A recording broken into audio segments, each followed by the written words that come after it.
It should have been nothing more than another summer afternoon. The children gathered at Maple Creek, laughter echoing under the oak trees.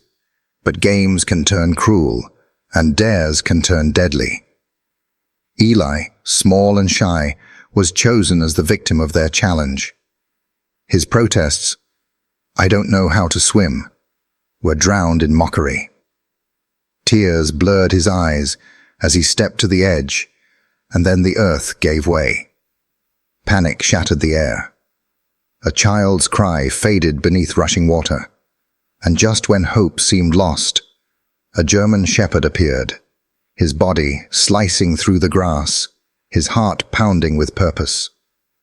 Thor didn't wait. He leapt, fur and muscle colliding with the river, eyes locked on the boy's flailing hand. What followed would become Maple Creek's most unforgettable story, not only of survival, but of the bond that grew afterward. Because Eli's rescue was only the beginning. Healing, forgiveness, and a love beyond words were still to come. The afternoon heat lay heavy over Maple Creek, the kind of Midwestern summer day when the air clung to skin, and even the cicadas seemed tired of their own endless song. The river shimmered under the glare of the sun, its surface flecked with white where currents broke against hidden rocks.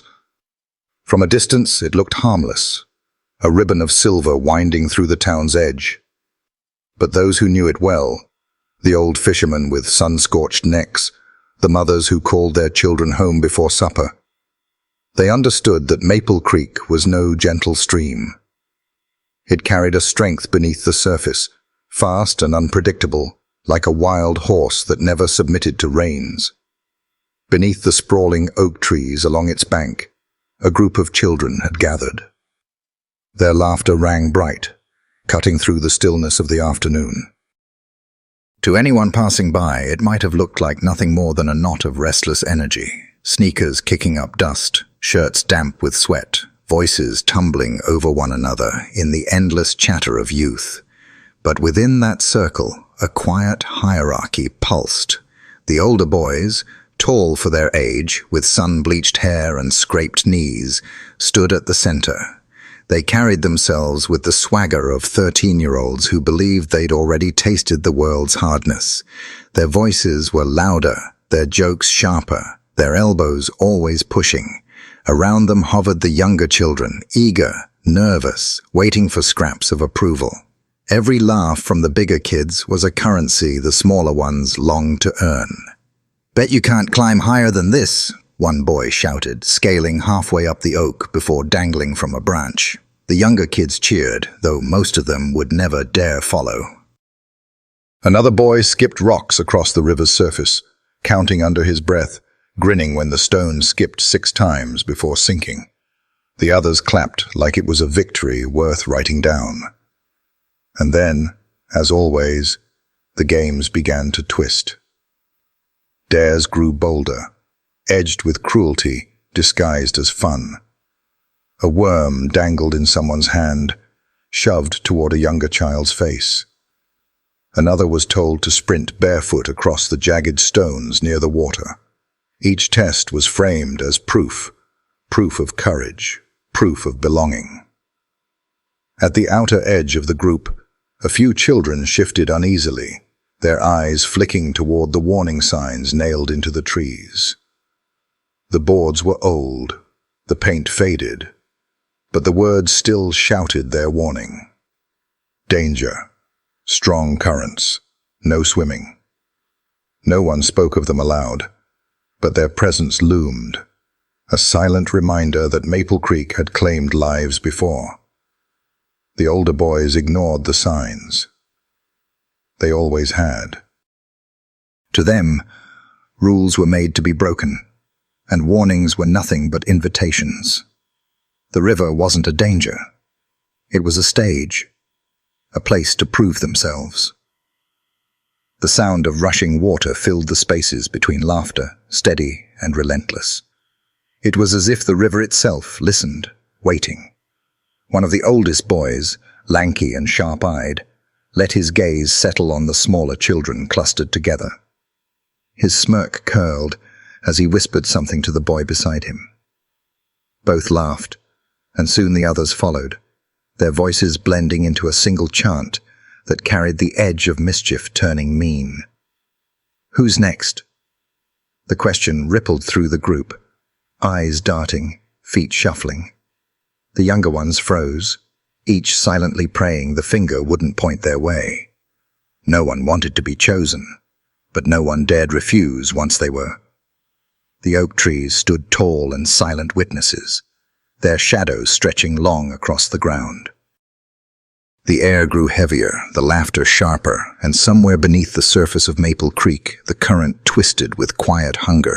Eli stood a little apart from the others, his toes digging into the sandy soil at the river's edge. The voices of the bigger boys carried like brass horns, loud, certain, unshakable, while his own voice seemed to shrink before it ever left his lips. He gripped the straps of his worn backpack with both hands, knuckles pale, as though the fraying fabric were the only anchor holding him steady in that moment. The backpack had been his mother's gift, given just before she got sick. The fabric was faded now, corners unraveling, but Eli refused to let it go. It smelled faintly of laundry soap and crayons, and when he held it close, he felt as if her arms might still be around him. She had been gone for nearly a year, and yet her absence lingered like a hollow note that never stopped echoing.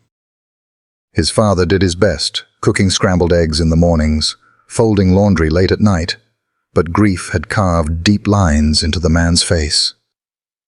Their small house often fell silent after dark, the kind of silence that stretched too long and too wide. Eli noticed the silence everywhere. At breakfast, when his father tapped his mug against the table, hesitating before speaking. At school, when the teacher's words drifted away, and he caught himself staring at the empty chair beside him, the one his mom used to sit in during parent days. Even now, surrounded by kids his age, the silence pressed at the back of his throat, making it hard to speak up, harder still to say no. He wanted to belong. He always had. The other children seemed to move in easy rhythm with one another, their jokes bouncing like marbles, their laughter tumbling freely. Eli lingered at the edges of their circle, desperate for even a fraction of that warmth. He wanted someone to look at him and say, "You're one of us. You matter here." But belonging often came with a price. "Hey, backpack boy," one of the older kids called out, smirking. "You gonna stand there hugging that thing all day?" A ripple of laughter followed. Eli's ears burned hot. He tightened his grip on the straps until the seams dug into his shoulders. The teasing wasn't new.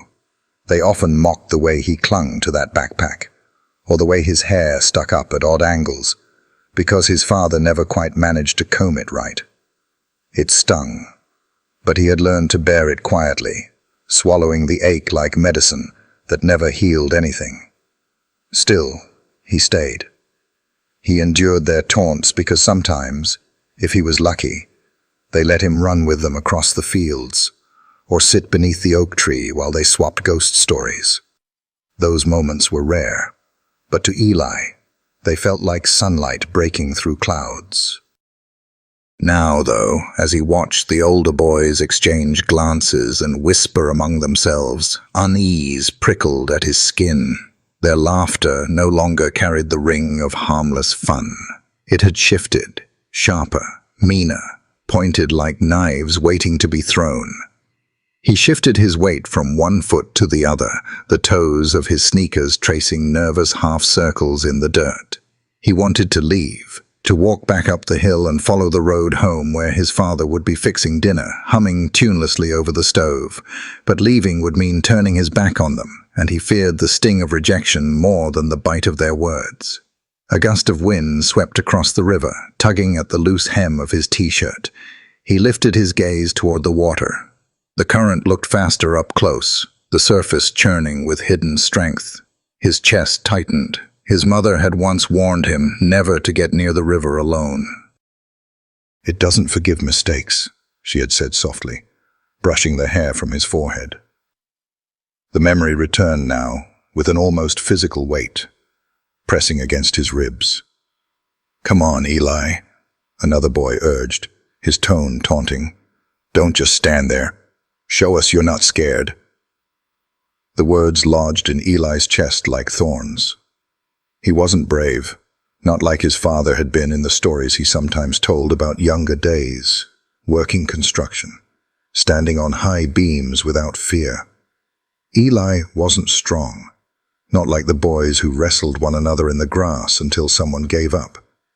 He was just Eli. Small, quiet, clumsy at times, always trying to catch up. And yet, he wanted them to see him. He wanted just once to be more than the boy at the edge of the circle. His fingers brushed against the zipper of his backpack.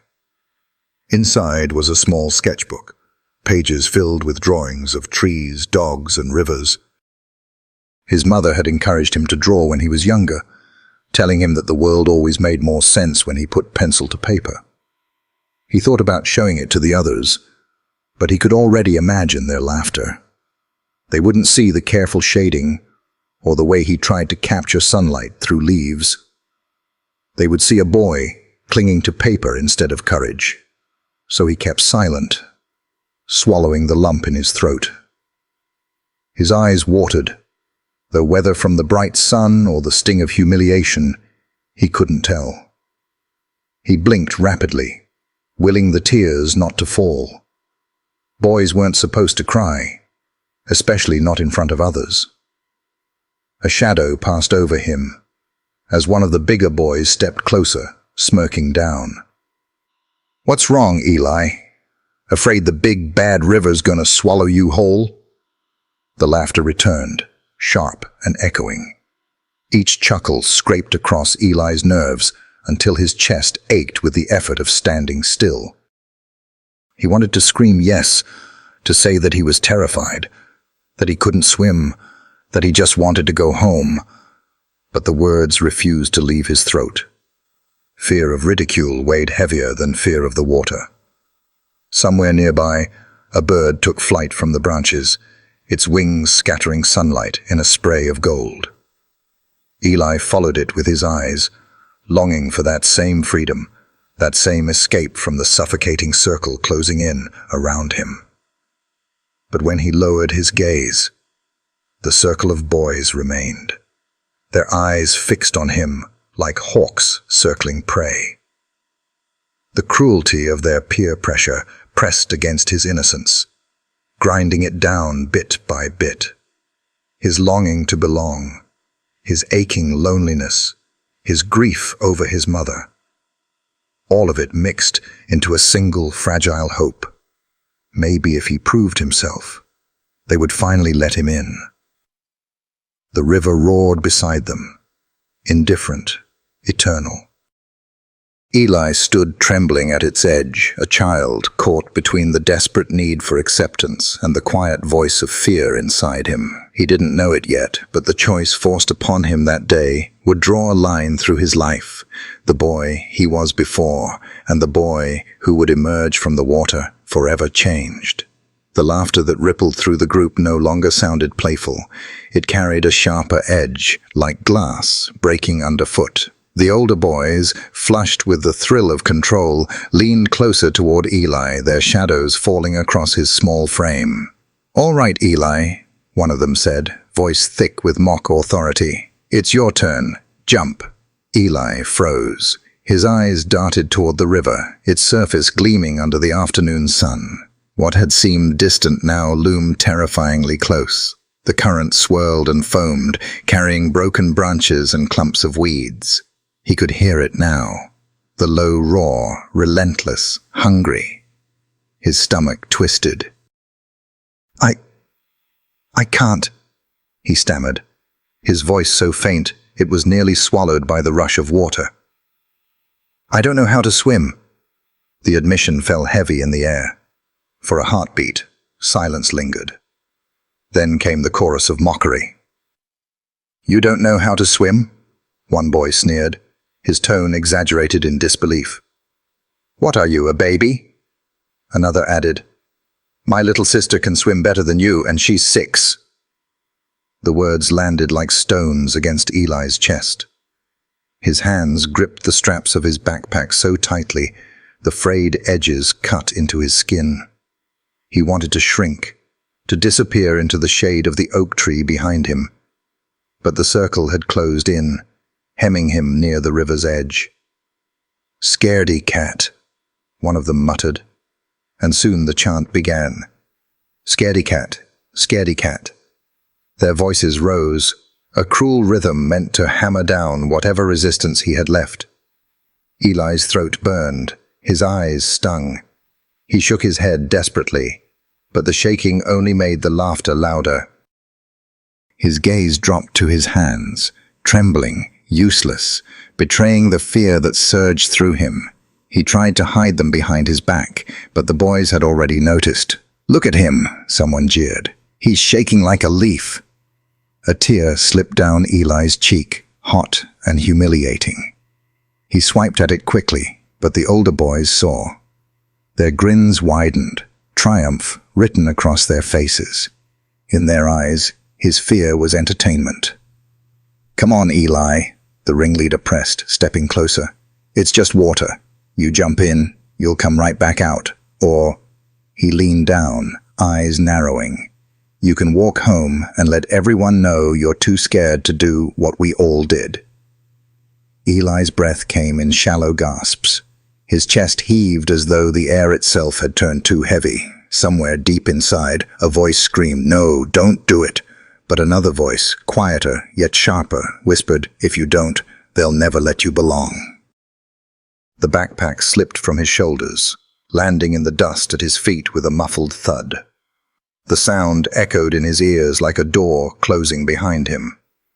His sneakers shifted forward, scraping against the rocks near the water's edge. The ground felt unsteady, sloping slightly toward the river.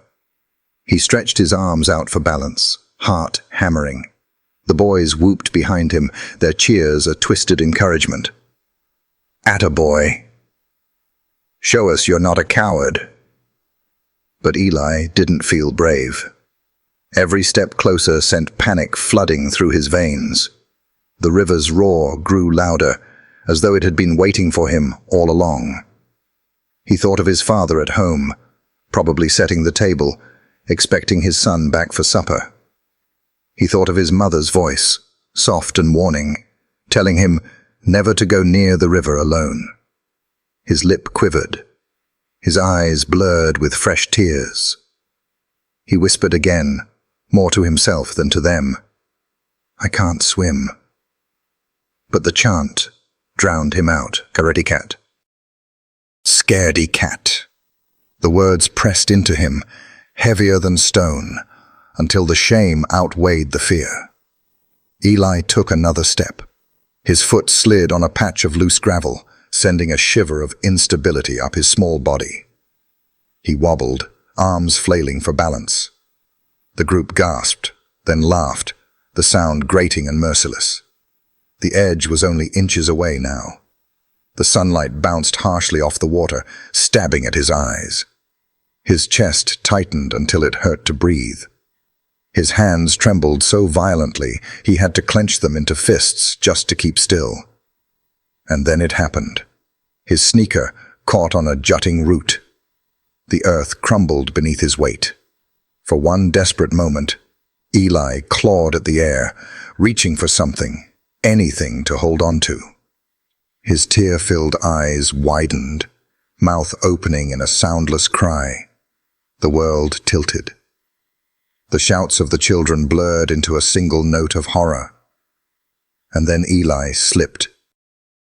The river swallowed him whole, the surface exploding in a violent splash. His small body vanished beneath the current, the water closing over him as if he had never stood on the bank at all. The laughter died instantly.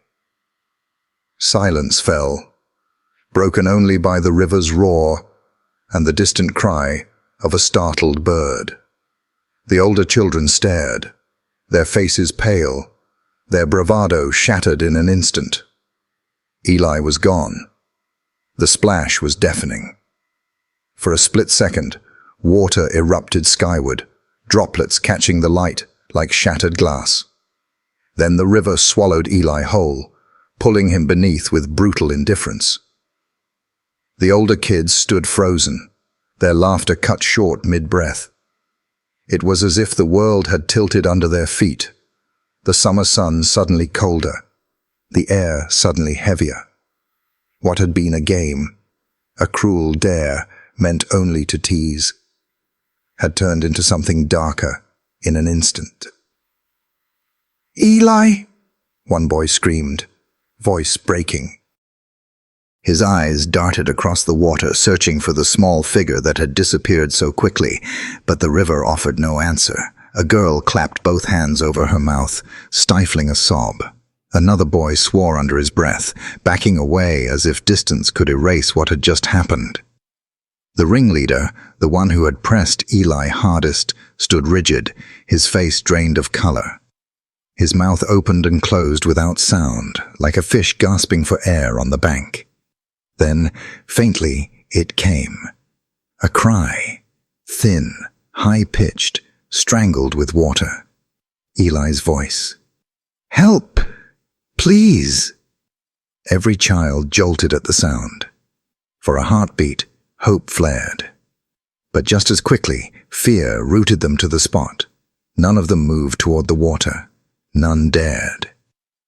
The current surged, carrying Eli's cry downstream. His voice cracked, sputtered, and then was swallowed whole by the roar of rushing water. And with its absence came silence. Not the kind of silence that brought peace, but the kind that suffocated. A silence thick enough to press against their ears, broken only by the relentless churn of the river. The cicadas had gone quiet, the laughter of moments before erased as though it had never existed. All that remained was the rushing of water and the pounding of their hearts. One boy stumbled forward a few steps, arms half raised, but he froze at the edge, terror flickering in his eyes. I can't," he whispered, voice trembling. He was taller, stronger, but the river seemed monstrous now. No longer a playground, but a predator waiting for another victim. "Somebody do something!" another shouted, his words wild, frantic, but no one did. They screamed, but not in unison. One voice high, another broken, another shaking too badly to form words. A girl dropped to her knees, sobbing into her hands. The circle that had moments ago been united in mockery now dissolved into chaos. The ringleader staggered backward, tripping over a root. He clutched his head in both hands, his voice a hoarse whisper. "This wasn't supposed to happen. I didn't mean." His words trailed into nothing, swallowed by guilt too heavy for his young shoulders. Downstream, a dark shape surfaced briefly. Eli's arm, thrashing wildly. For an instant, every child's breath caught. His small fingers clawed at the air, reaching toward a sky too far away. Then the river spun him, dragging him back under. The sight broke something in them. One girl screamed until her voice cracked. A younger boy, barely 10, turned and ran toward town, his bare feet slapping the dirt road, desperate to find an adult. But the others stayed, anchored by shock. Their eyes darted from one another to the river, as if waiting for someone, anyone, to be brave enough to jump. But bravery didn't come. Not here, not now. The silence returned, harsher this time. Even their screams faltered, replaced by heavy breaths and trembling hands. They could do nothing but watch as the current claimed the boy they had dared to the edge. And in that silence, realization struck them all. What had been laughter had turned to cruelty, and what had been cruelty had become tragedy. The oak trees stood still above them, ancient and unmoving, as if bearing witness. The warning signs nailed to their trunks seemed to glare down, their red letters burning with an accusation none of the children could deny. A hush spread through the group. No one spoke. No one moved. The river filled the void, its roar louder than ever, carrying away the last echoes of Eli's cry. It was gone now. The sound of rushing water was all that remained. The streets of Maple Creek were unusually quiet that afternoon, the kind of quiet that came only when heat pressed down hard on the town, slowing every movement, muting every sound.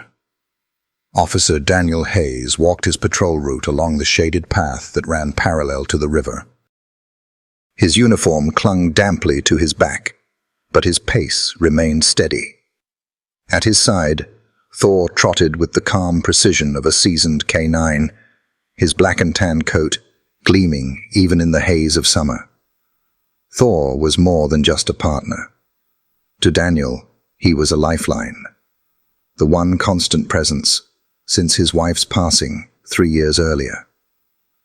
Where grief had hollowed Daniel out, Thor had filled the empty spaces with quiet loyalty. Every step they took together carried the rhythm of trust, built through long nights, tense calls, and silent companionship. Thor's head swung from side to side, nostrils flaring as he read the air.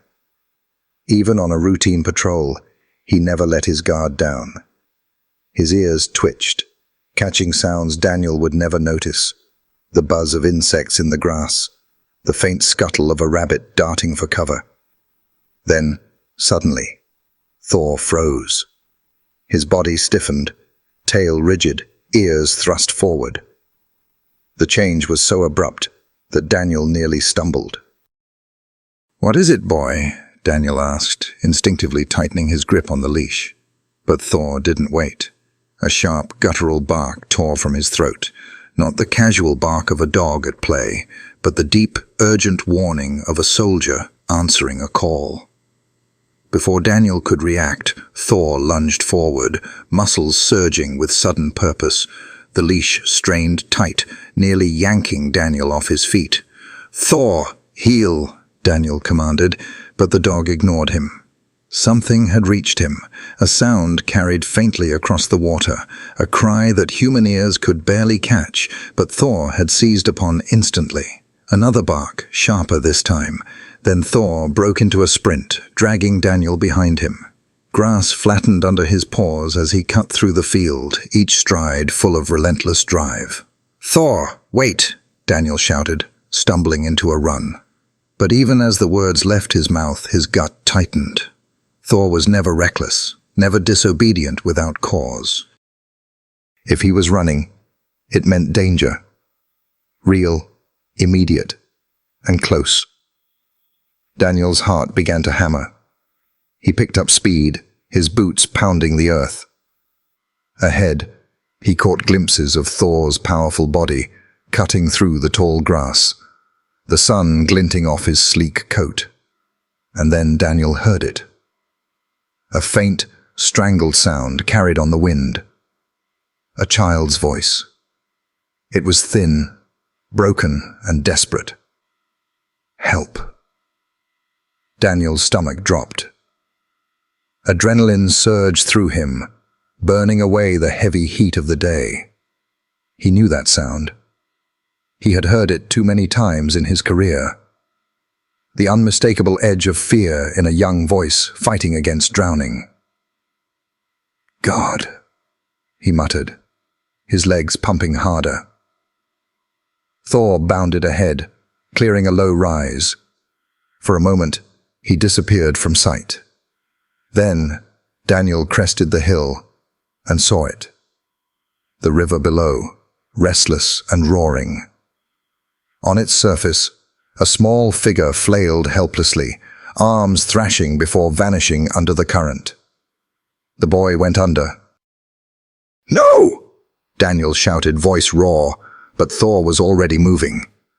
Without hesitation, the German shepherd launched himself from the bank, his body a streak of muscle and will. He hit the water with a splash, vanishing into the froth before surfacing again, ears flattened, eyes locked on the boy. His legs churned, each powerful stroke driving him into the current.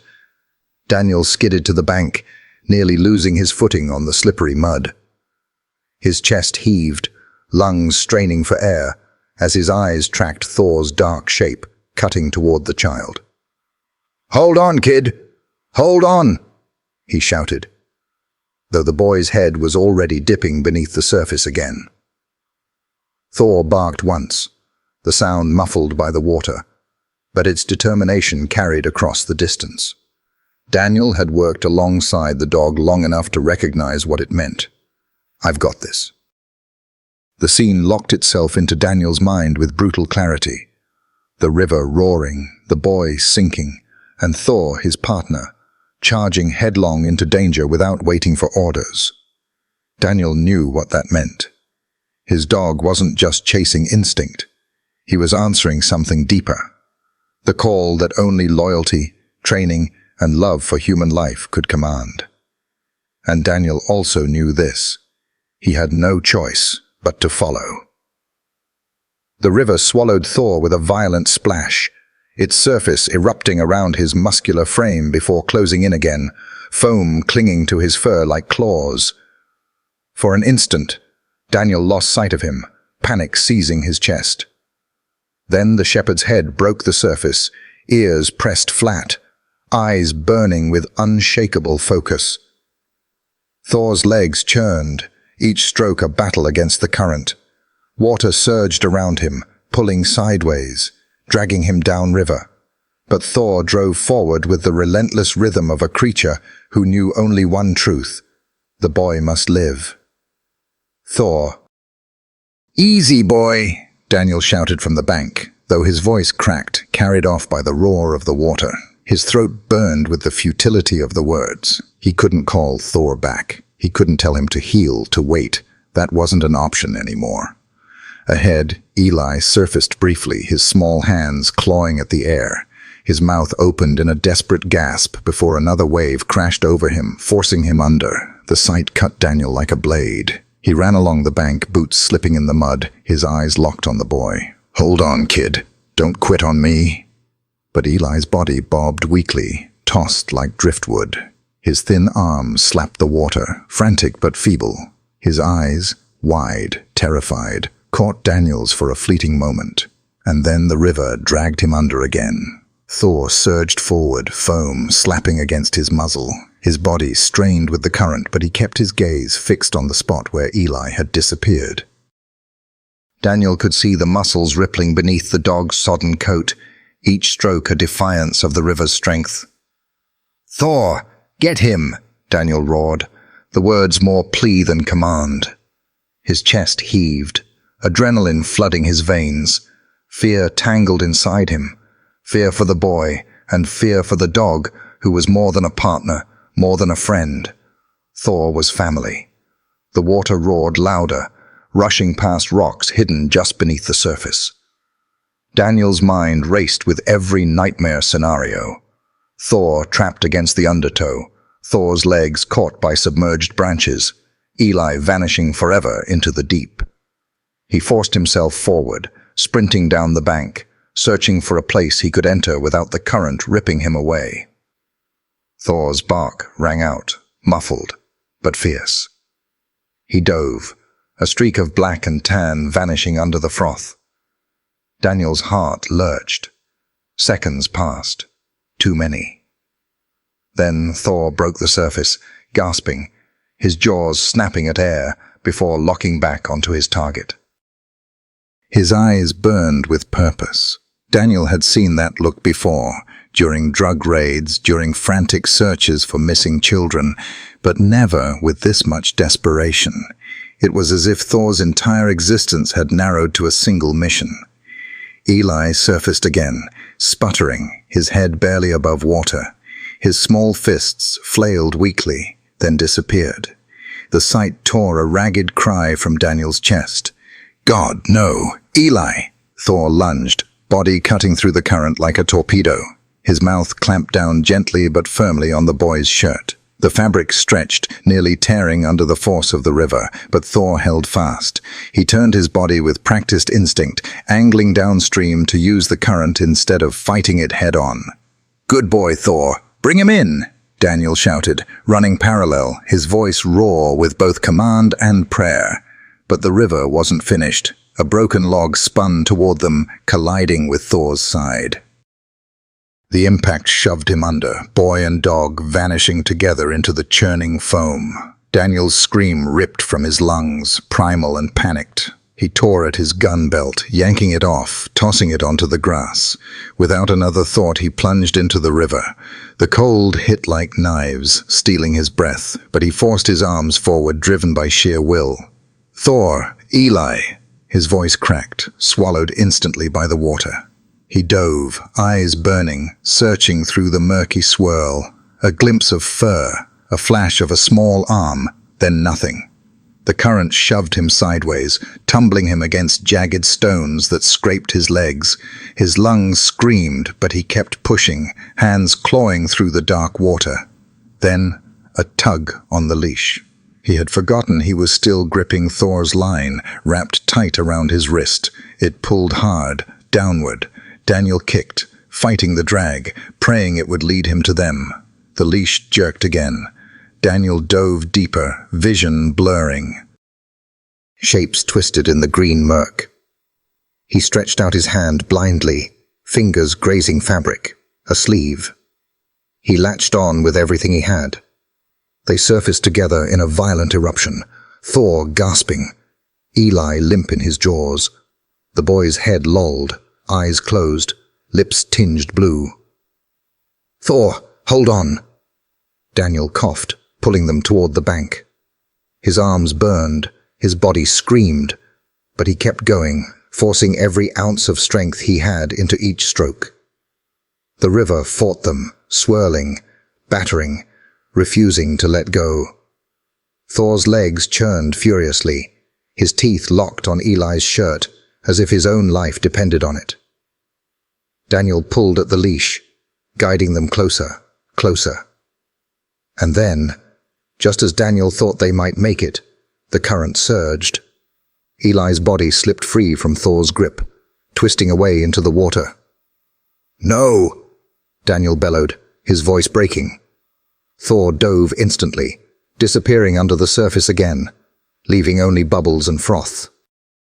Daniel lunged after him, but the current slammed into his chest, driving him backward. His arms thrashed against the pull, his eyes scanning desperately. For one terrible moment there was nothing, no dog, no boy, only the endless roar of the river. And then Eli was gone. The water closed over the spot where he had been, leaving the surface eerily calm. Daniel's scream tore through the air, echoing across the banks, raw and ragged. Eli! The river did not forgive. It swallowed Eli whole, spinning him into its throat of foam and shadow. For a breathless second, there was nothing but the silence of loss. Then Thor lunged, his body vanishing beneath the surface like a stone hurled by fate. The world turned green and violent around him. The current shoved against his chest, cold and merciless, dragging him sideways, backward, down. His ears filled with the roar of water, his eyes stung from the sting of silt and sand. Still, Thor pushed forward, front legs striking with desperate precision. Through the blur, he caught a flash of movement, a sleeve, pale and ghostly in the gloom. Eli. Thor stretched his jaws wide and clamped down, his teeth fastening on the boy's shirt. The fabric was thin, nearly tearing under the strain, but Thor refused to let go. His heart thundered in his chest, not with fear for himself, but with the primal certainty of his duty. This child would not be lost. The river responded with fury. A whirlpool caught them, dragging both dog and boy in a sickening spin. Thor's body slammed against a hidden boulder, pain exploding through his ribs. Bubbles burst from his mouth, and for a heartbeat he almost let go. Almost. He tightened his grip instead, jaws aching with the force of his hold. Eli's small body thrashed weakly, limbs flailing as water poured over his face. Thor angled his body upward, his legs beating furiously. The surface seemed impossibly far away, light fractured into shards above them. But the river was not finished. A broken log, heavy with water, barreled toward them. Thor tried to twist away, but the current pinned him. The log struck his flank, knocking the breath from his lungs. The impact sent white-hot pain lancing through his side. His body reeled, spun, dragged downward again. For a moment, darkness crowded the edges of his vision. His instincts screamed for air, for release, for surrender. He could feel the cold weight of the undertow curling around his legs, dragging him deeper into the abyss. His body convulsed, lungs burning, chest heaving against the pressure. But then, Eli's shirt tugged against his teeth, a reminder of the fragile life depending on him. Thor's eyes snapped open, and he kicked with everything he had left. His claws scraped against nothing, his body battered by eddies, but he refused to release the child. The river struck again, pulling them sideways into a chute of water, so narrow it funneled them downward like stones in a drain. Thor's body ricocheted off jagged rocks, scraping his legs, tearing at his skin. Blood mingled with bubbles in the water, dark ribbons twisting away. He ignored it. Pain was irrelevant. The boy was all that mattered. He adjusted his hold, shifting his teeth higher on the fabric to keep Eli's head tilted upward, fighting to lift him toward the surface. But Eli's face remained slack, his eyes closed, lips blue. Terror surged through Thor, not fear for himself, but for the boy. Up. He had to get him up. Thor's chest convulsed violently, a surge of water forcing its way into his lungs. He gagged beneath the surface, his body screaming to inhale, even though air was still impossibly far. His legs faltered, kicking weakly, the weight of Eli and the current, dragging him lower. For the first time in his service, death brushed against him, a cold whisper telling him to release, to rest, to surrender. But then, through the blur of pain and panic, Thor remembered Daniel, the voice of his handler, his friend, his family. The countless times Daniel had whispered into his ear after a long shift. "Good boy. I've got you." Thor would not fail him. Not now, not ever. With a final surge of will, Thor twisted his body, angling toward the fractured light above. He kicked hard, every muscle screaming, every nerve burning. His lungs shrieked for air, but his heart drove him forward. Eli's weight dragged against him, but Thor refused to release. And then, the surface. Thor burst through the water with a violent gasp, his muzzle breaking into the open air. He coughed and barked in the same motion, spraying foam and blood. Eli dangled from his jaws, his head lolling, face pale and still. "Thor!" Daniel's voice thundered from the bank. "Good boy. Bring him in." "Oh, bring him in." Thor's ears twitched at the sound, the voice cutting through the chaos like a lifeline. He paddled furiously, straining against the pull of the current. But even as Daniel's voice reached him, the river pulled back, furious at being defied. The undertow caught them again. Eli's body twisted from Thor's grip, slipping downward into the green-black void. Thor snapped his jaws desperately, catching the edge of the fabric again, but the current ripped them apart. Daniel's scream tore across the water. "No! Eli!" Thor dove without hesitation, vanishing into the foam once more. The river closed above him, swallowing both dog and boy into its cold, merciless depths. Daniel Hayes plunged into the river without hesitation. The cold hit him like a wall of knives, stealing his breath, but he didn't stop. His boots filled instantly, dragging him down, but he forced his legs to kick, his arms to carve through the current. The world around him narrowed into chaos, foam slapping against his face, the roar of water deafening in his ears, the frantic blur of fur and fabric just ahead. Through the spray, he caught sight of Thor, the dog's body thrashing against the current, teeth clenched on Eli's shirt. For an instant, Daniel felt relief. They weren't gone yet. But that relief was fleeting. The river had other plans. "Thor!" he shouted, choking as water filled his mouth. "Hold him!" His words were torn away by the wind and water, but Thor seemed to hear. The shepherd's eyes burned with ferocity, his body twisting, refusing to yield. Still, the current battered him mercilessly, dragging Eli's limp body down again and again. Daniel pushed harder, every muscle screaming. His arms reached, fingers grazing waterlogged fabric before slipping. He dove again, lungs straining, chest searing. Finally, his hand closed on Eli's small arm. Got him. Daniel pulled the boy toward him, the weight shockingly light, yet terrifyingly lifeless. Eli's head lolled, his lips blue, his lashes clumped with water. A memory struck Daniel like lightning. His daughter Anna, lying pale in a hospital bed, machines hissing, doctors whispering that nothing more could be done. He had held her hand then too, small and fragile, until it went still in his palm. Not again. Not this boy. Rage at the memory surged through him, stronger than the current. He clamped Eli against his chest with one arm, refusing to let go, while his other hand reached for Thor's harness. His fingers hooked into the wet leather straps, anchoring them together. Man, child, and dog, bound by desperation. "Come on, Thor! Kick!"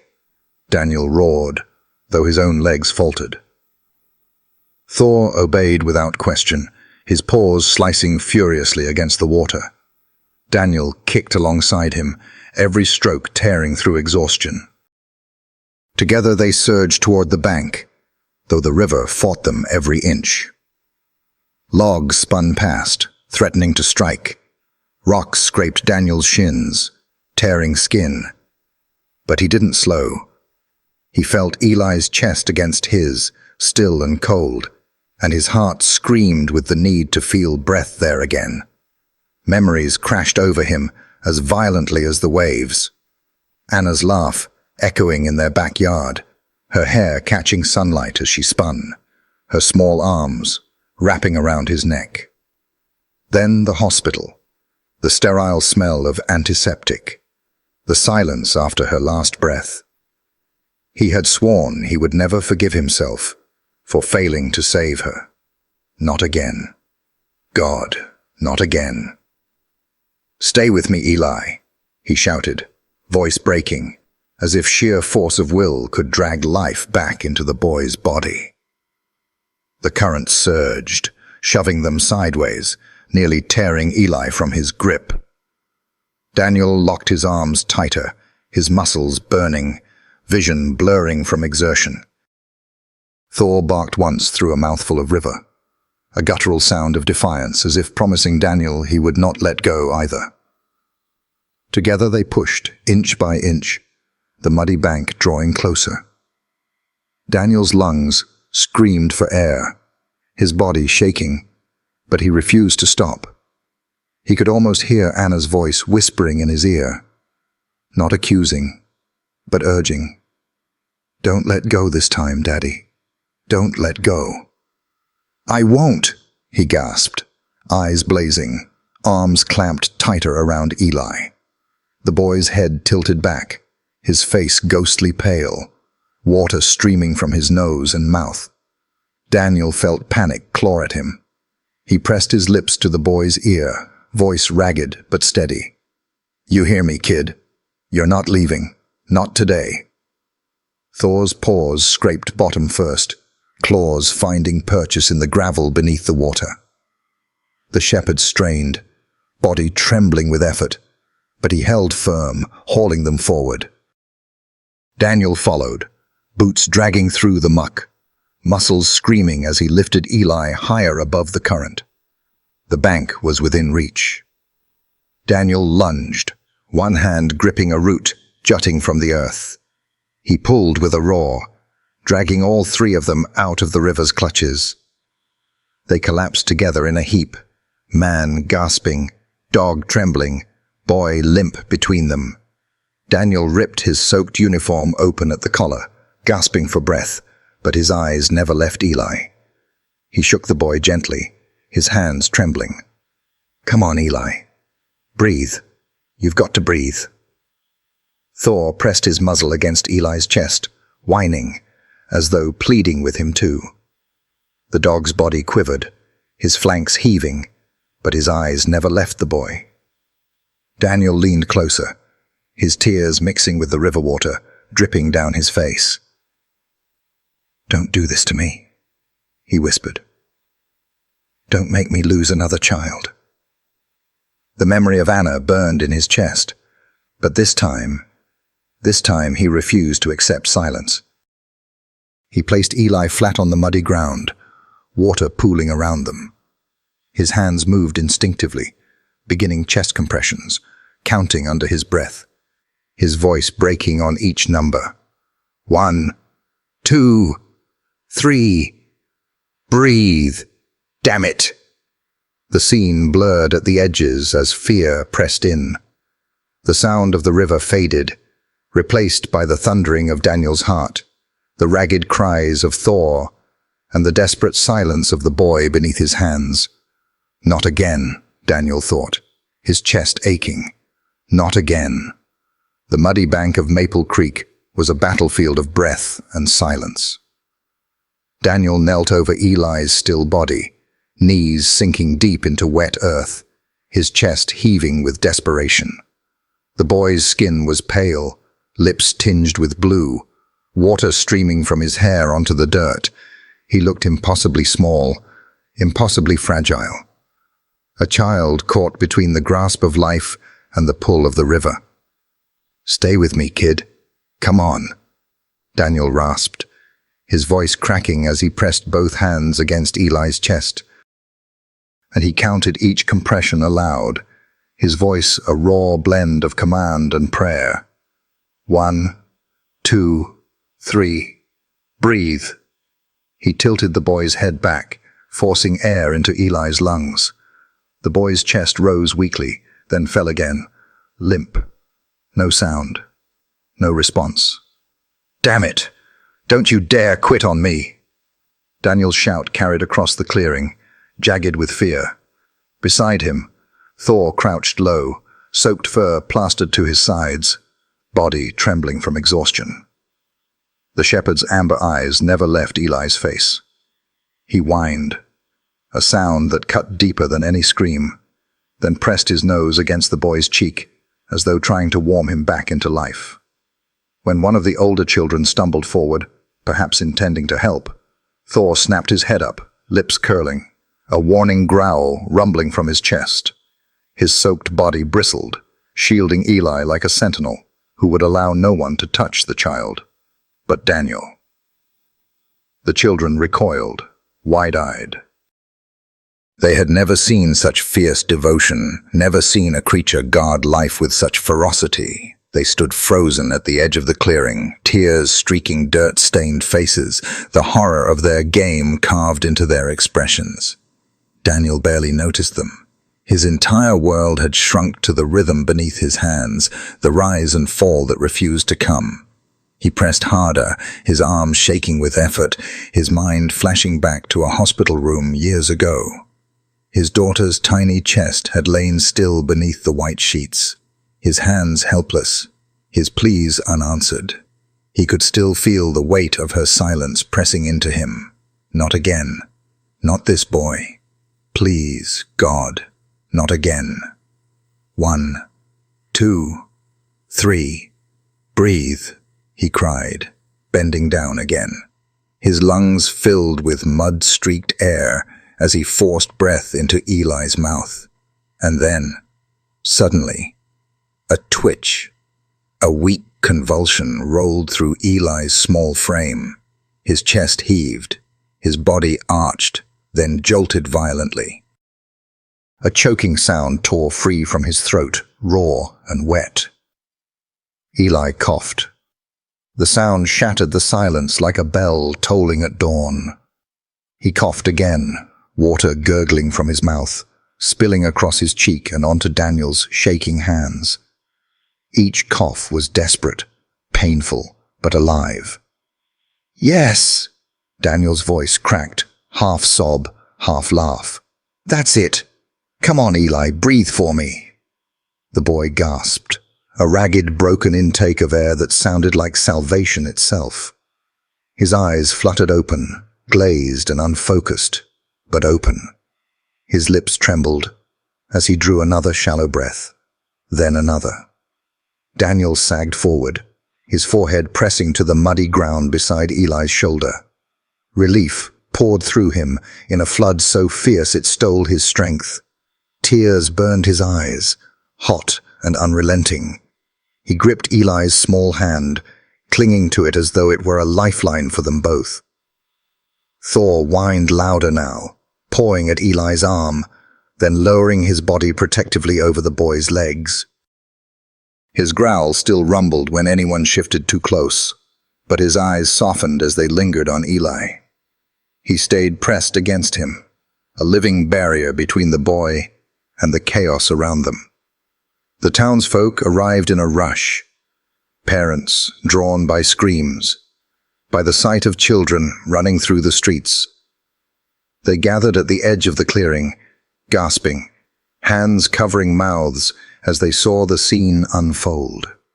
A mother sobbed openly, clutching her son to her chest, whispering prayers of thanks that it wasn't him lying in the mud. Another father muttered a curse under his breath, rage and fear twisting his features as he looked at the older boys who had pushed Eli to the brink.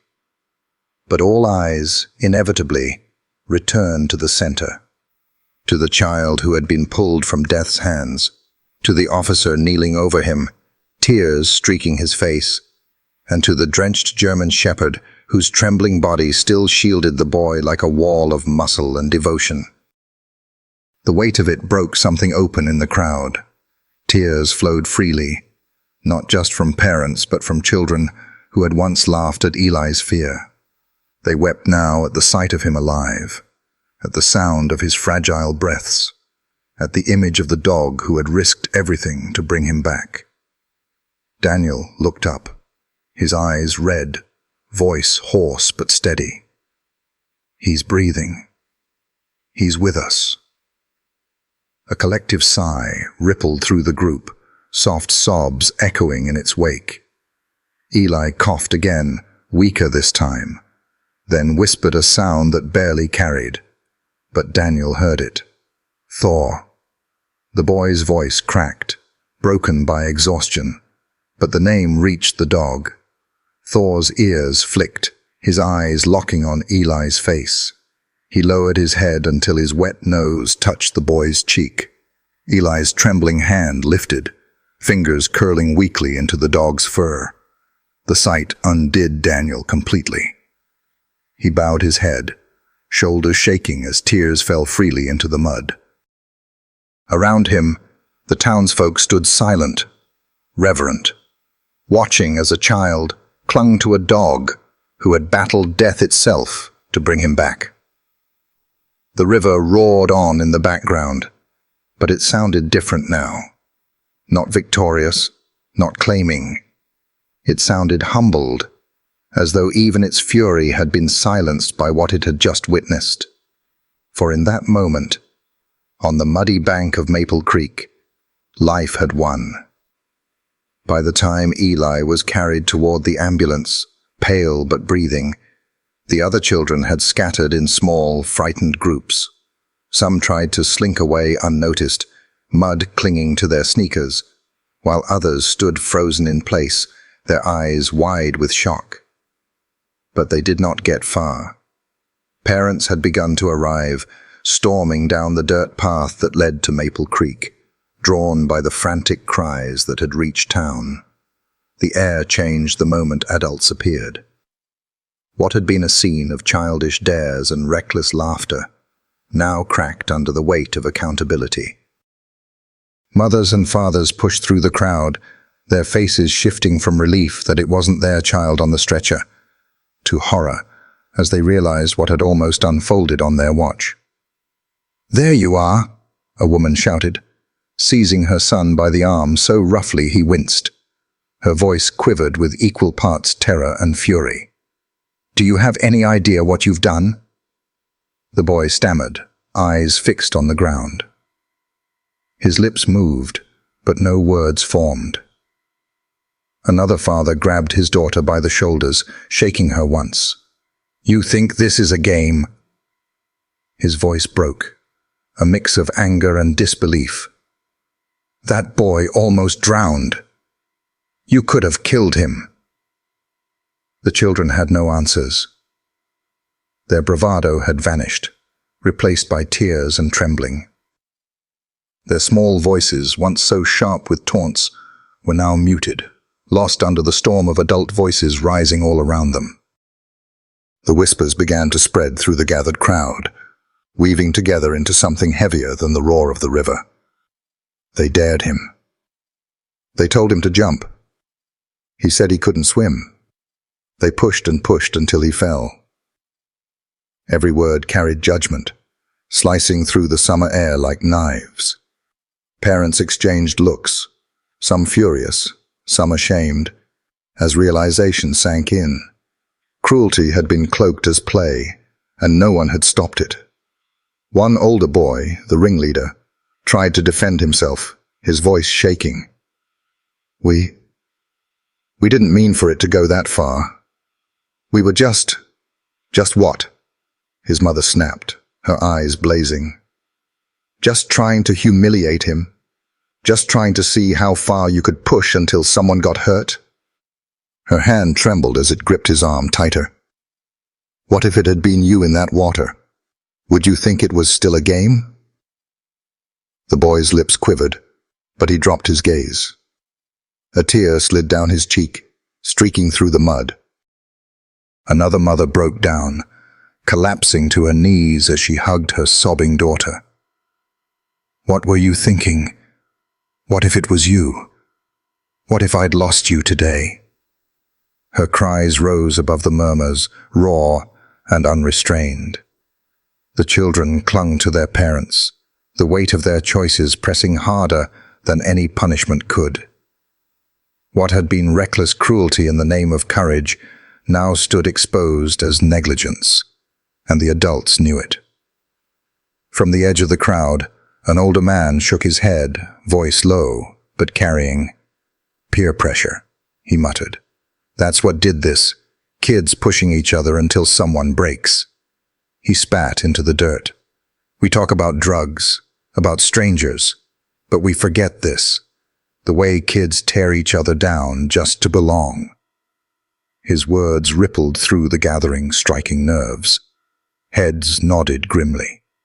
Others looked away, shame written across their faces. The sheriff's deputy, who had arrived moments earlier, scanned the scene with narrowed eyes. His tone was heavy, measured. This wasn't an accident. This was cruelty, and it nearly cost a life. He didn't point to any one child, but the silence that followed made them all squirm under the weight of his words.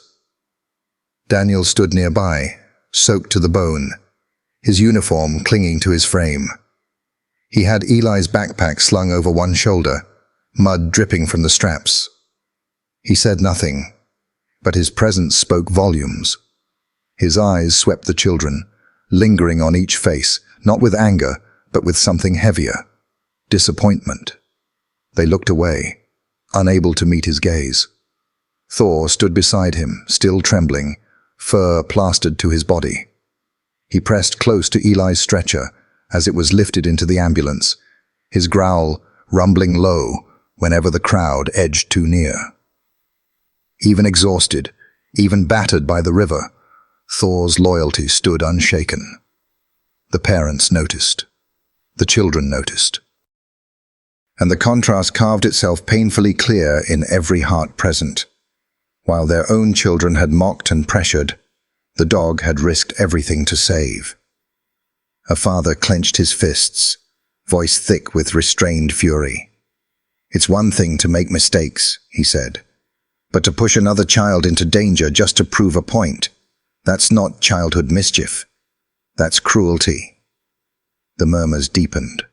The town's whispers were turning into something more, a reckoning. The dangers of peer pressure, the negligence of children left unchecked, the blindness of parents who assumed laughter by the river was harmless. It wasn't harmless. It had nearly become a funeral. One by one, the children were dragged away by their parents. Some scolded harshly, others held tightly in tears. The clearing emptied, leaving behind only the churn of the river, the muddy footprints, and the heavy memory of what had nearly been lost. For years to come, the people of Maple Creek would speak of that day. They would speak of the boy pulled back from death, of the dog who dove into the river without hesitation, and of the children who learned, in the harshest way possible, that cruelty disguised as play could shatter lives. But in that moment, as the ambulance doors closed and Thor leapt inside to sit pressed against Eli's stretcher, the fury of parents still echoed in the trees, sharp and unrelenting. "How could you do this?" The hospital room was hushed, wrapped in that sterile stillness unique to places where life hovered on the edge of fragility.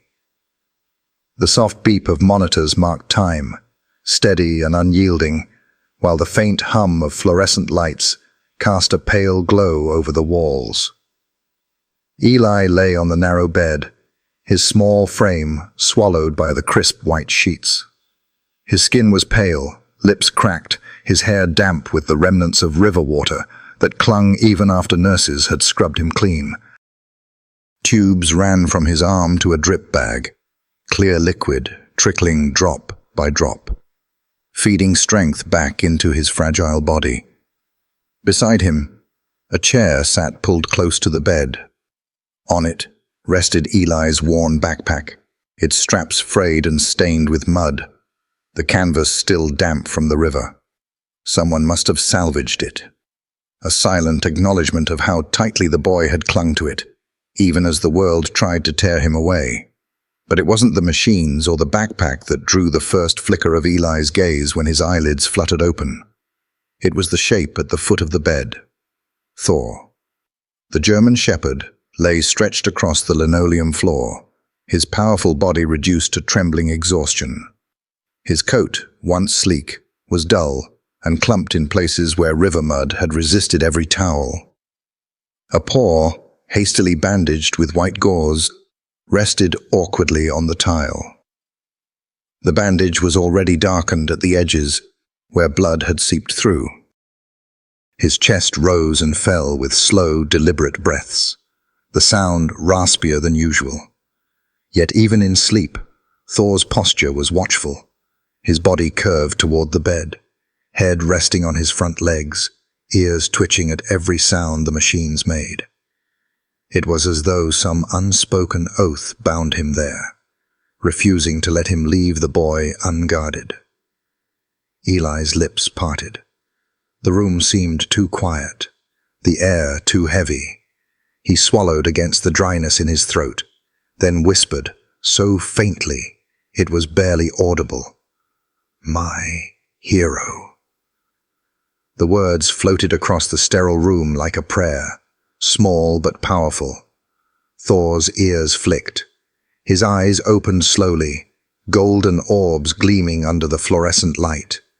He lifted his head, ears angling forward, gaze locking on Eli with startling intensity. Then, with a low whine, he dragged himself closer, claws clicking softly on the tile. Eli's small hand trembled as he lifted it, fingers reaching toward the thick fur at Thor's neck. Thor lowered his head, pressing his damp muzzle into the boy's palm, a sigh rattling through his chest. Eli's fingers curled weakly into the fur, holding on as if anchoring himself back into the world. The bond sealed in that moment was wordless, deeper than anything spoken. A boy who had nearly been lost, a dog who had refused to let go. Two fragile lives bound together by the river's trial. Daniel Hayes stood in the corner, arms crossed over his chest. His uniform was replaced by plain clothes now, his hair damp from a quick wash, his eyes red from lack of sleep. He had stayed through the night, silent, watchful, carrying the weight of everything that had unfolded. When he heard Eli's whisper, when he saw Thor lift his head, something inside him softened. His chest ached, not with grief this time, but with relief. He stepped forward, voice low but steady.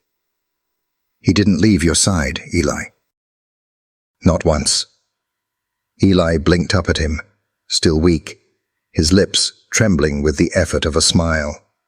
I know."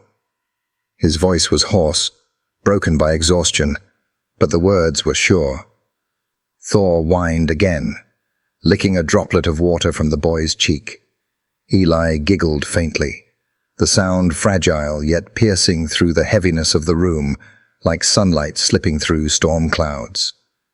For the first time since the river, life sparkled faintly in his eyes. Outside the door, muffled voices murmured.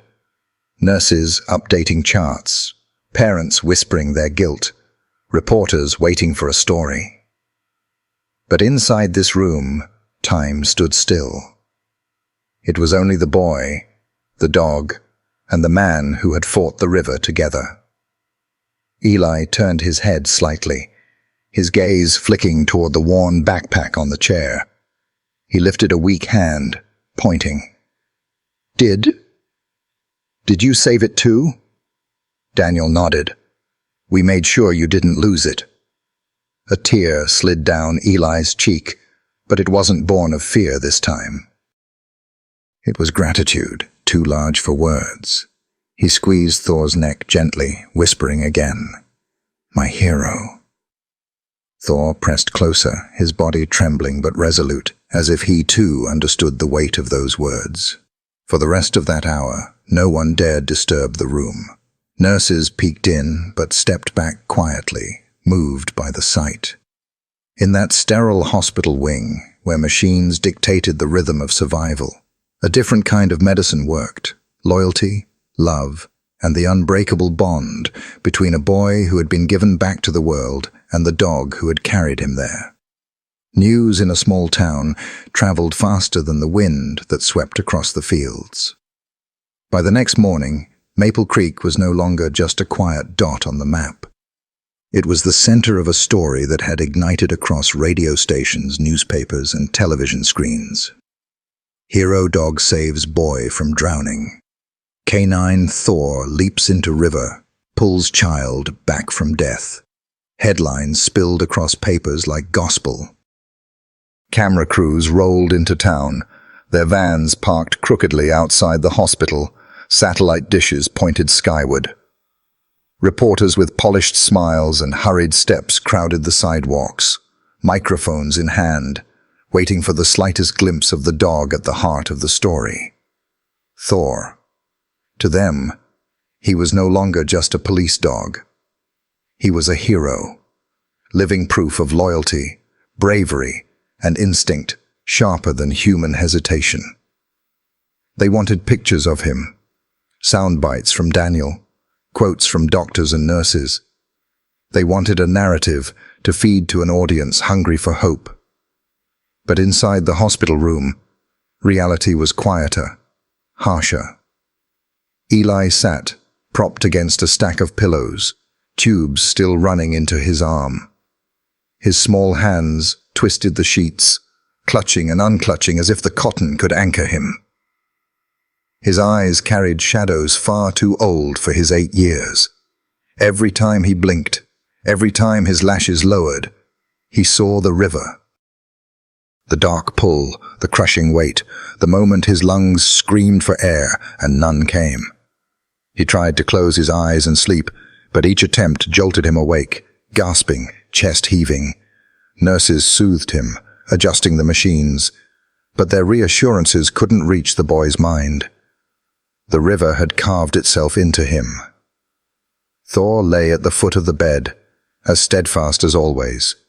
His bandaged paw stretched across the floor, his body curled protectively along the mattress. He lifted his head whenever Eli stirred, pressing his nose to the boy's knee, reminding him with every touch, "You are not alone." The door opened with a click. Daniel stepped in, running a hand over his tired face. His plain shirt was wrinkled, his eyes ringed with sleeplessness. Behind him trailed a hospital administrator, her voice hushed but firm. "They're waiting, Officer Hayes. Reporters. They won't leave until you say something." Daniel's jaw tightened. He hated the spectacle, the way tragedy turned into a headline, grief into entertainment. But he also knew the truth. Stories had power. And if telling this one meant showing the world what Thor had done, maybe it could remind people of the bond between human and dog, of the lessons hidden in loyalty and courage. He glanced at Eli, who shrank against the pillows, eyes wide at the mention of reporters. "I don't want to talk to them," the boy whispered. His voice cracked, small and fragile. "You don't have to," Daniel said gently, crouching beside the bed. "That's not your burden, Eli. I'll handle it." The boy's gaze flicked to Thor. "Just tell them he's the hero, not me." Daniel's throat tightened. He nodded. "I will." Minutes later, he stepped outside into the hospital courtyard, the flash of cameras striking his eyes like lightning. Questions flew at him, overlapping, relentless. "Officer Hayes, what was it like when Thor went into the water?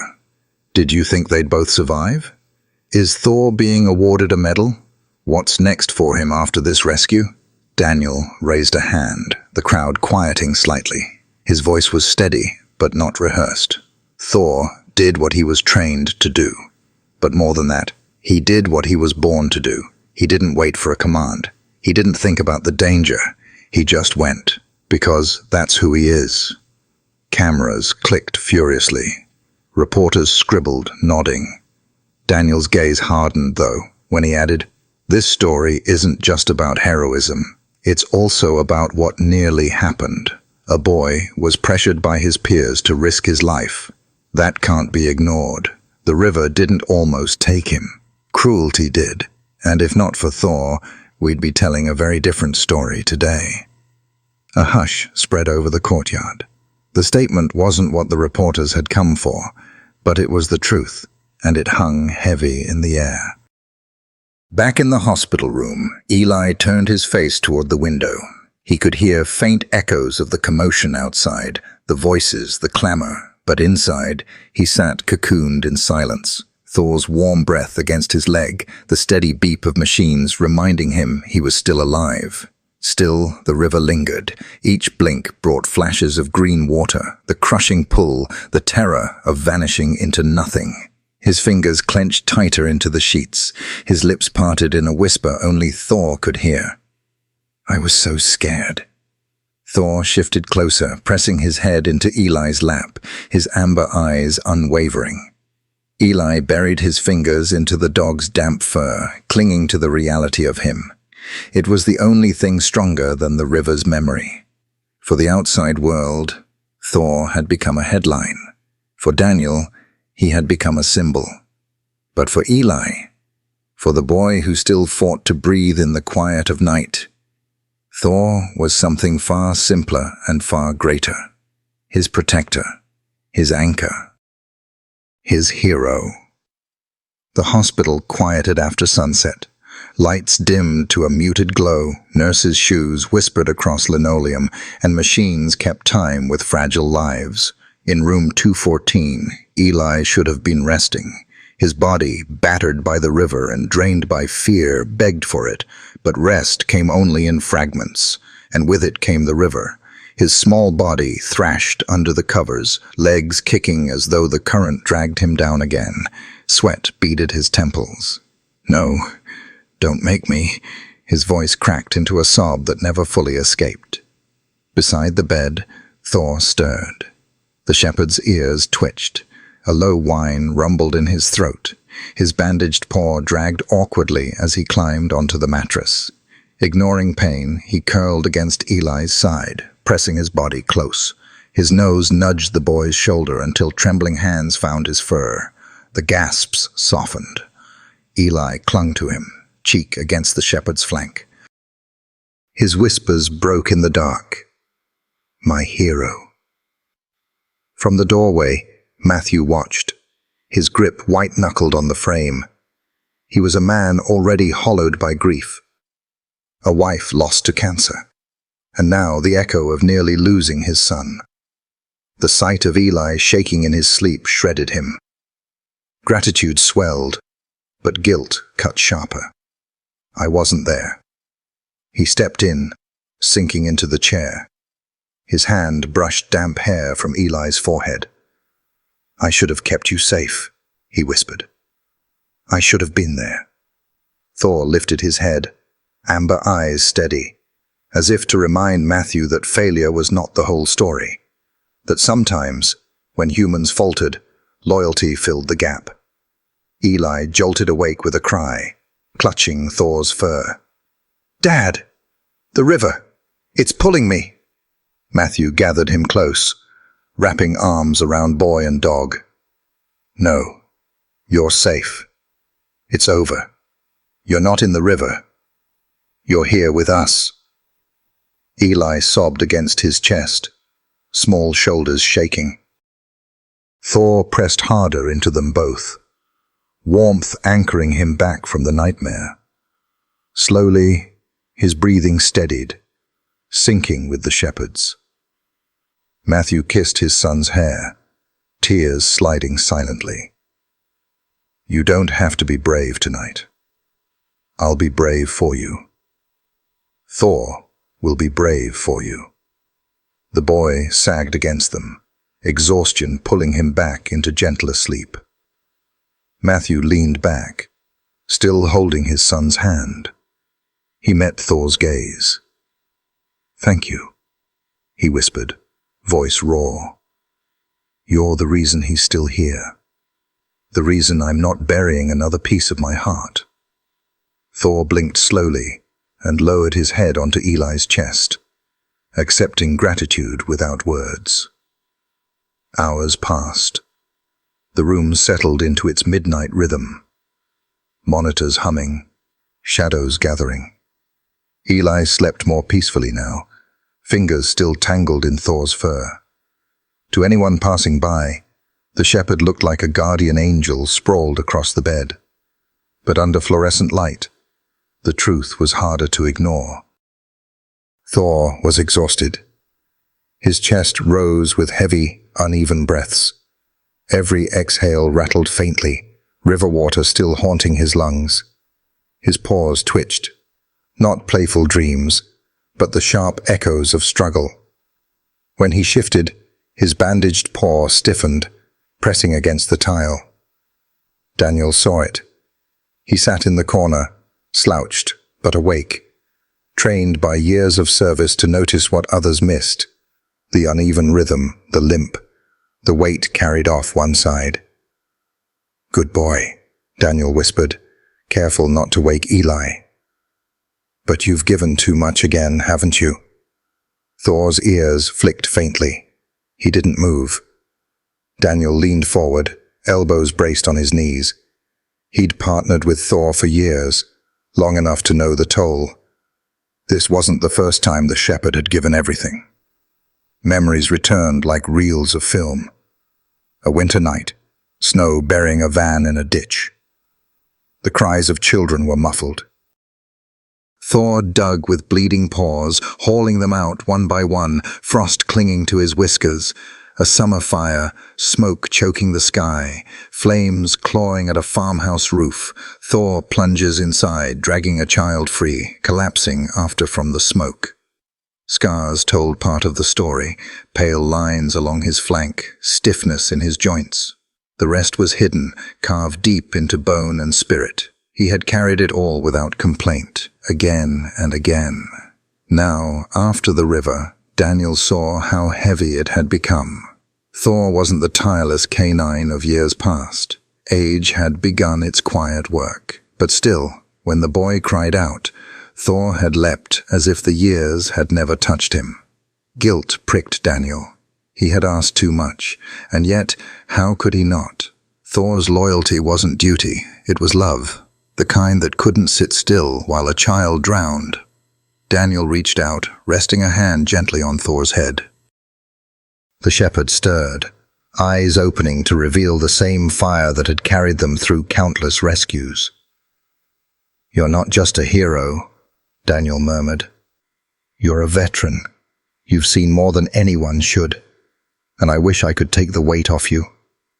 Thor pressed his head into Daniel's palm, body trembling but steady in spirit.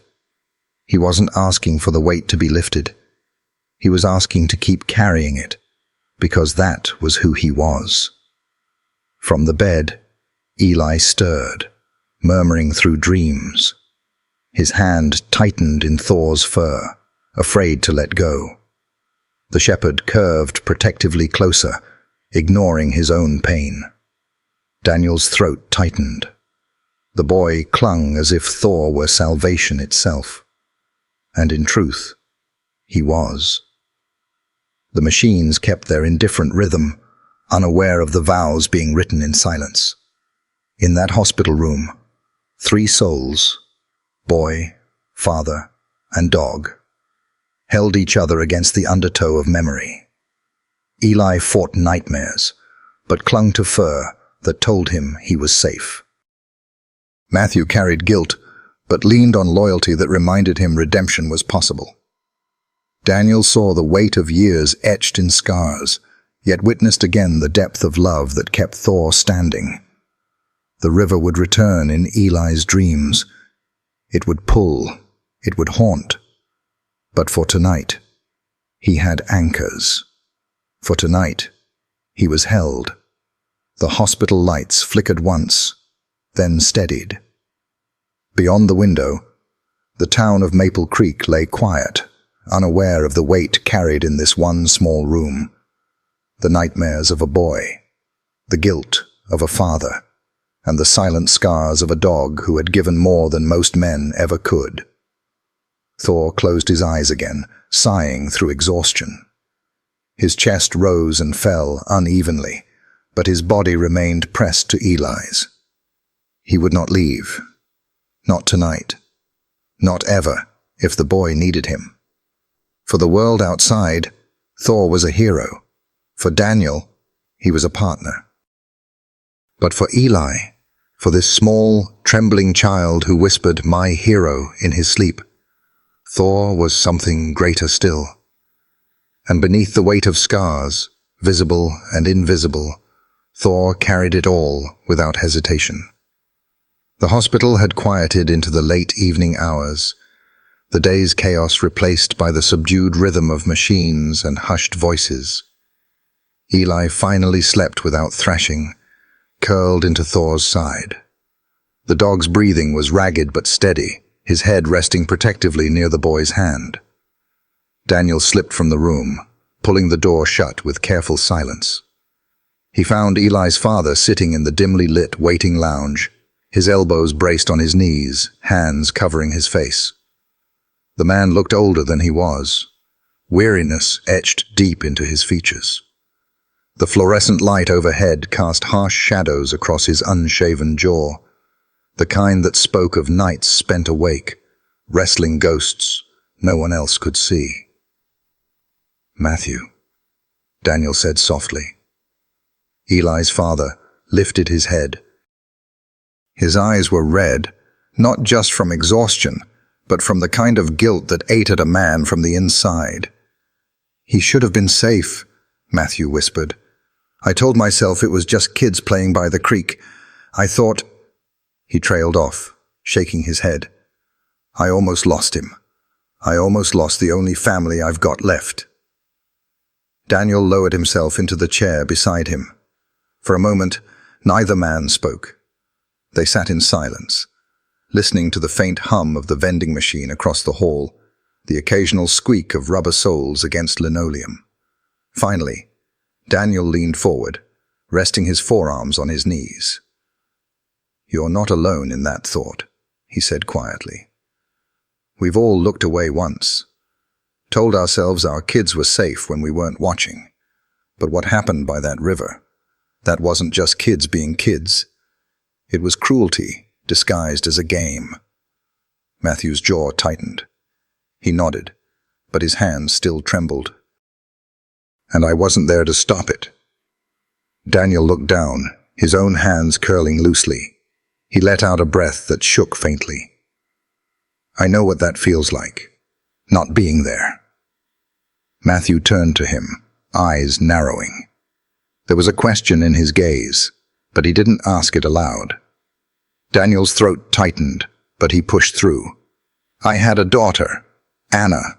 She was 7 when we lost her."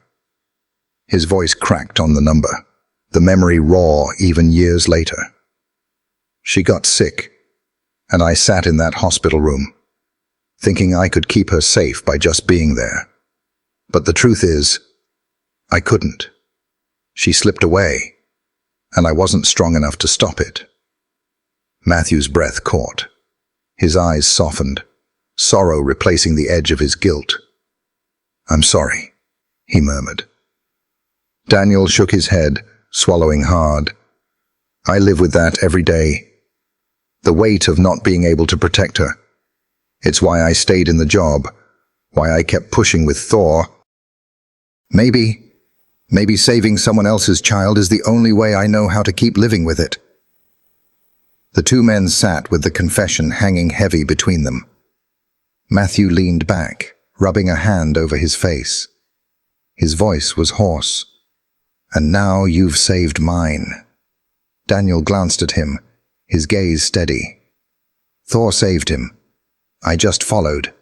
He paused, then added firmly, "But I'm not walking away now. Eli's alive, yes, but the river didn't leave him untouched. Those kinds of memories, they linger. He's going to need more than doctors to heal." Matthew's lips pressed into a thin line. His shoulders slumped, as though the truth added weight instead of lifting it. "He wakes up screaming," he admitted. "He clings to that dog, like he's the only thing holding him here. And maybe he is. I don't know how to help him." Daniel reached across the narrow gap between their chairs, laying a hand on Matthew's arm. His grip was firm, grounding. "You don't have to know everything. That's why I'm here. Thor and I, we'll walk through this with him, with you." Matthew blinked, startled. "Why? You don't owe us anything." Daniel's expression softened. "Because I couldn't save my little girl, but I can help save yours. And because that boy matters. He matters to Thor. He matters to me. And I think he's going to matter to a whole lot of people once they see the strength he's got inside him." Emotion surged in Matthew's eyes. He looked away, his throat working as he swallowed back tears. After a long moment, he whispered, "Then I'll trust you. Both of you." Daniel nodded, leaning back in his chair. He exhaled slowly, as though releasing years of unspoken guilt. "We'll get him through this. Not just the nightmares. The guilt, too. Kids blame themselves for things they should never carry. We'll show him he doesn't have to carry this alone." For the first time since Daniel had entered the room, Matthew's shoulders eased slightly. He stared at the floor, then up at the ceiling, then finally back at Daniel. "I don't know how to thank you."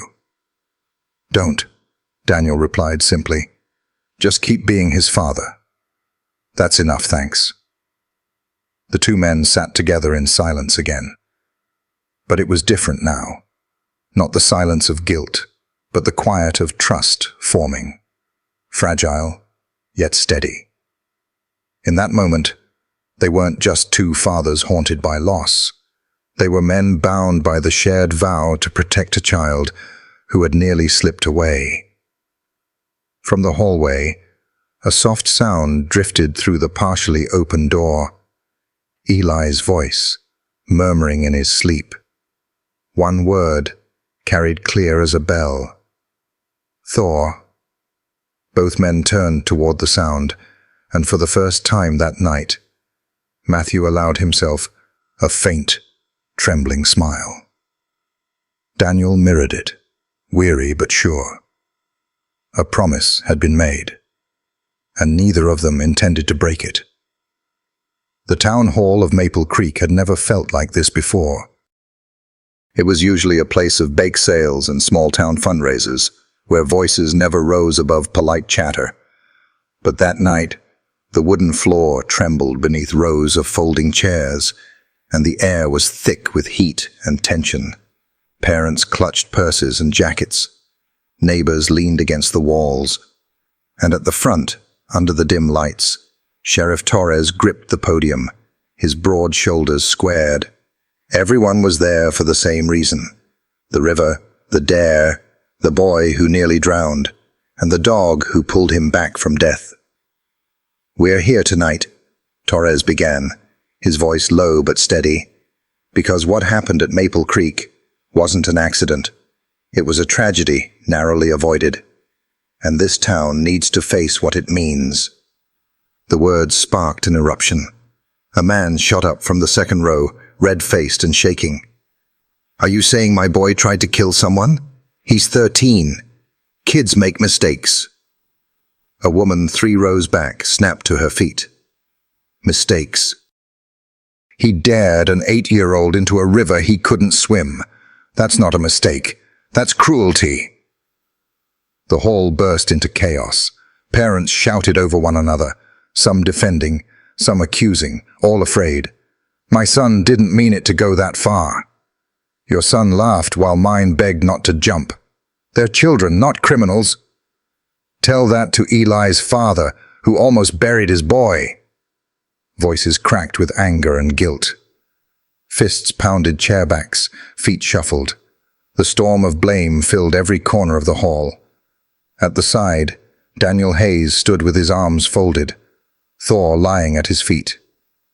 The shepherd's head rested on his paws, ears twitching at the noise. Neither man nor dog moved, but both watched with sharp, steady eyes. Sheriff Torres slammed his hand against the podium. "Enough!" The word cracked through the air like a gunshot. Slowly, the noise dwindled, though the heat of it lingered. He leaned forward, his gaze sweeping the crowd. "You all want to defend your children." "Oh, fine. But defending isn't excusing. A boy almost died. He didn't fall into the river. He was pushed there by dares, by taunts, by cruelty this community ignored for too long." A ripple of unease spread through the room. Torres pointed toward the front row. That man nearly lost his son. All eyes turned to Matthew, shoulders hunched, face shadowed by sleepless nights. His voice, when it came, was steady but raw. "I buried my wife last year.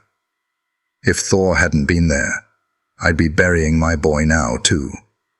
I don't care if you call it a joke or a mistake. What I saw was cruelty, and I'll spend the rest of my life trying to pull the nightmares out of my son's head." The room fell still.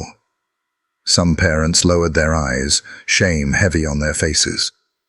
Daniel finally spoke, calm but unyielding. "I've worked with kids for a long time. I've seen what peer pressure can do. It kills. That's what we're facing here. This isn't just about Eli. It's about all your children. Cruelty unchecked doesn't stay small. It grows." Thor lifted his head then, amber eyes catching the dim light, his presence silent but powerful. Several children shifted uneasily, sensing what the adults had missed. A woman's voice broke through, trembling. "So what do we do? Punish them all. Brand them bullies for life. Daniel shook his head. No, but we don't pretend it didn't happen. Accountability isn't about destroying kids. It's about teaching them that words and dares carry weight. Sometimes, laughter can cost a life. For the first time that night, the storm quieted into uneasy calm. Sheriff Torres spoke again. We can't undo what happened, but we can decide what happens next. We will teach better. We will not brush this under the rug, and we will honor the boy and the dog who showed us what loyalty and courage look like. Every eye flicked toward Thor. The shepherd lay still, his bandaged paw stretched across the wooden floor. He needed no applause. His presence alone was enough. And then the double doors creaked open. Matthew entered, carrying Eli in his arms. The boy was wrapped in a thin hospital blanket, his face pale but awake, his eyes older than they had been just days before. The room parted for them. Matthew set his son down gently in the front row. Thor rose immediately, limping, and pressed himself against the boy's side. Eli's hand sank into the dog's fur as if it belonged there. For a moment, no one spoke. The only sound was the faint hum of the ceiling fans. Then Eli's voice broke the silence. Fragile, almost a whisper. I didn't want to jump. I told them I couldn't swim. The words rang through the hall like a bell. Parents leaned forward. Children stared at the floor. Eli's eyes lowered. His voice trembled. They laughed at me, called me a coward, said I'd never be their friend if I didn't do it. I just wanted to be their friend. The sentence hung in the air like stone. A mother pressed her hand to her mouth, tears spilling. A boy in the back row began to cry. Matthew knelt beside his son, but said nothing. His silence was the space Eli needed. The boy lifted his gaze again, steadier now. I thought if I did it, they'd let me play with them. Maybe they'd like me. But the river didn't care if I was brave. It just tried to take me. Thor pressed his head into Eli's side, a soft whine escaping. The boy clung to him. His next words, whispered into the shepherd's fur, carried through the hall. He was the only one who came for me. The crowd broke. Tears streamed. Shoulders shook. Children buried faces in their parents' chests. The truth was undeniable. Sheriff Torres's voice was softer now. That is what we needed to hear, not from us, but from Eli. The cost of this dare wasn't just a near death. It was breaking trust, breaking kindness. Daniel stepped forward again. You've all heard it now. He didn't want courage. He wanted friendship. And for that he was mocked, pushed, nearly drowned. That's what peer pressure does. It twists innocence into something deadly. No one argued this time. Matthew pulled his son into his arms, whispering into his hair. You don't have to prove yourself to anyone, Eli. Not ever again. The boy nodded faintly, fingers still tangled in Thor's fur.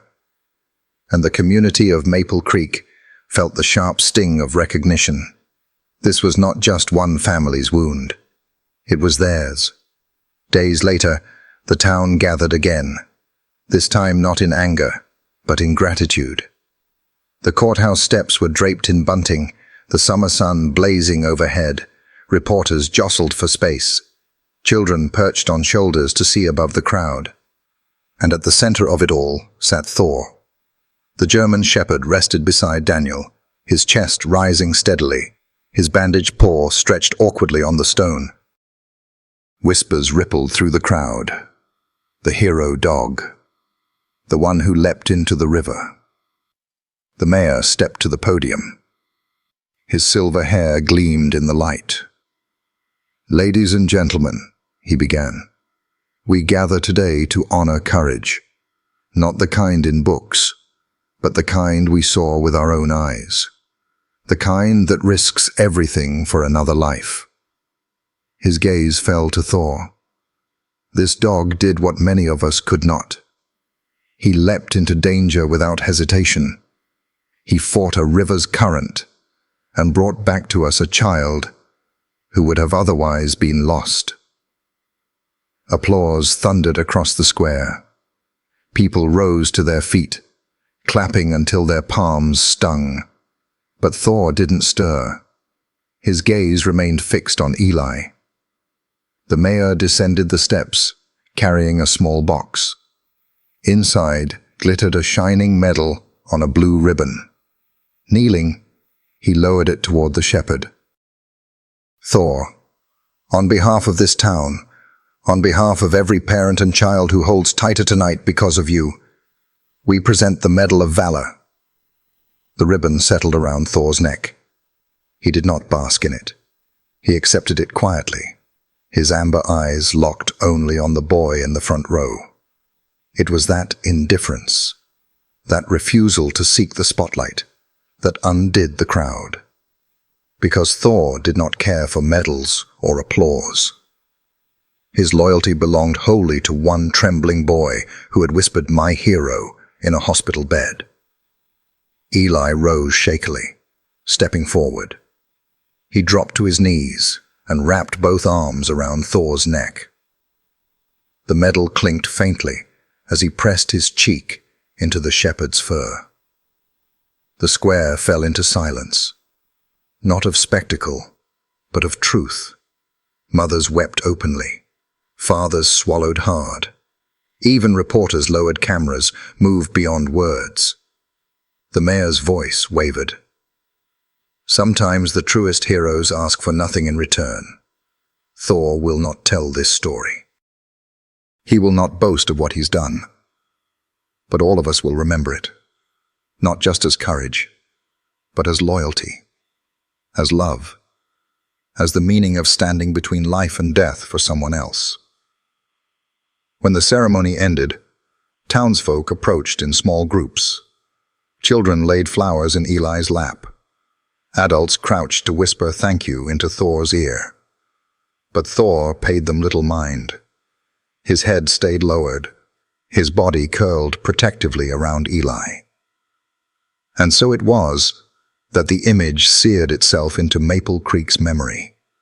A medal glinting in the sun, a boy clinging to safety, and a shepherd who ignored the crowd because his loyalty, his very soul, belonged to one fragile boy.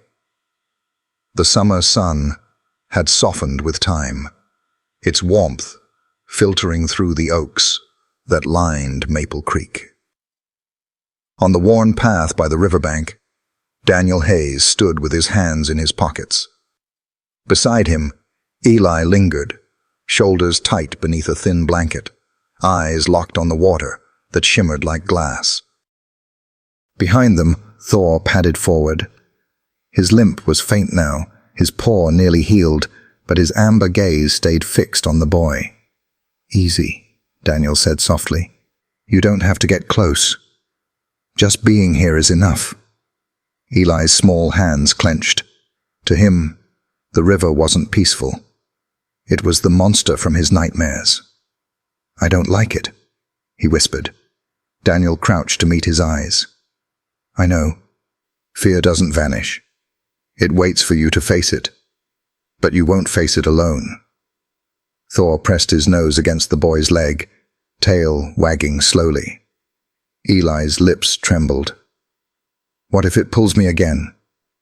"It won't," Daniel assured him. "Not while we're here. Not while he's here." The boy hesitated, then shuffled one step closer. His body shook, but Thor moved with him, shoulder pressed to leg, anchoring him to the ground. At the water's edge, Eli froze. "I can't." Daniel didn't push. "Then don't. Just watch him." Thor trotted ahead, stepping into the shallows. The cool water splashed around his paws. With a playful motion, he slapped it, sending droplets flying. Eli startled, but when he saw the shepherd's wagging tail, his lips parted in a fleeting smile. Thor barked once, splashing again. The boy let out a thin, cracked laugh. Daniel's chest loosened. "Hear that?" he murmured. "That's life, not fear." Eli edged forward, sneakers brushing the bank. Thor waded deeper, seized a drifting stick, and returned proudly. The boy laughed louder this time. "The river can take," Daniel said, resting a hand on Eli's trembling shoulder. "But it can also give. He's showing you that." Thor bounded ashore, shaking himself dry in a spray that drenched Eli's face. The boy squealed, wiping at the water, laughter spilling out. He crouched, hugging the shepherd's neck tightly, his body trembling not only from fear, but from release. For the first time at the place where he had nearly died, Eli felt the stirrings of trust. Not in the river, not yet, but in the dog who had proved life could still be more than fear. Weeks later, the scent of chlorine filled the town's community center. Sunlight glinted across rippling water, calm and unthreatening, though to Eli it still looked like something waiting to swallow him whole. He stood barefoot at the pool's edge, clutching a bright orange kickboard to his chest. His chest rose and fell too fast, as though stepping into water demanded more air than he had. "Slow and steady," Daniel said, crouched beside him.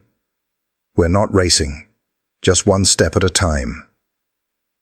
Matthew stood nearby, arms crossed, his worry barely masked.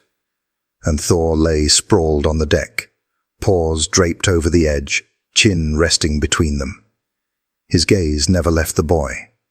Eli looked down at him. "Will he stay?" "Of course," Daniel said. "He's not going anywhere." Eli knelt to touch Thor's head. The shepherd whined softly, urging him onward. Then Eli faced the water again. The first step stung, cold against his skin. He jerked back. "I can't." "Yes, you can," Daniel said gently. "This time you're in control." The boy tried again, moving until the water reached his knees. His grip on the kickboard was white-knuckled, but he stayed. "That's it, one step at a time." The lifeguard encouraged him from her chair. Matthew gave a trembling nod. Thor's tail thumped faintly against the tiles. Eli leaned forward, chest pressing the board.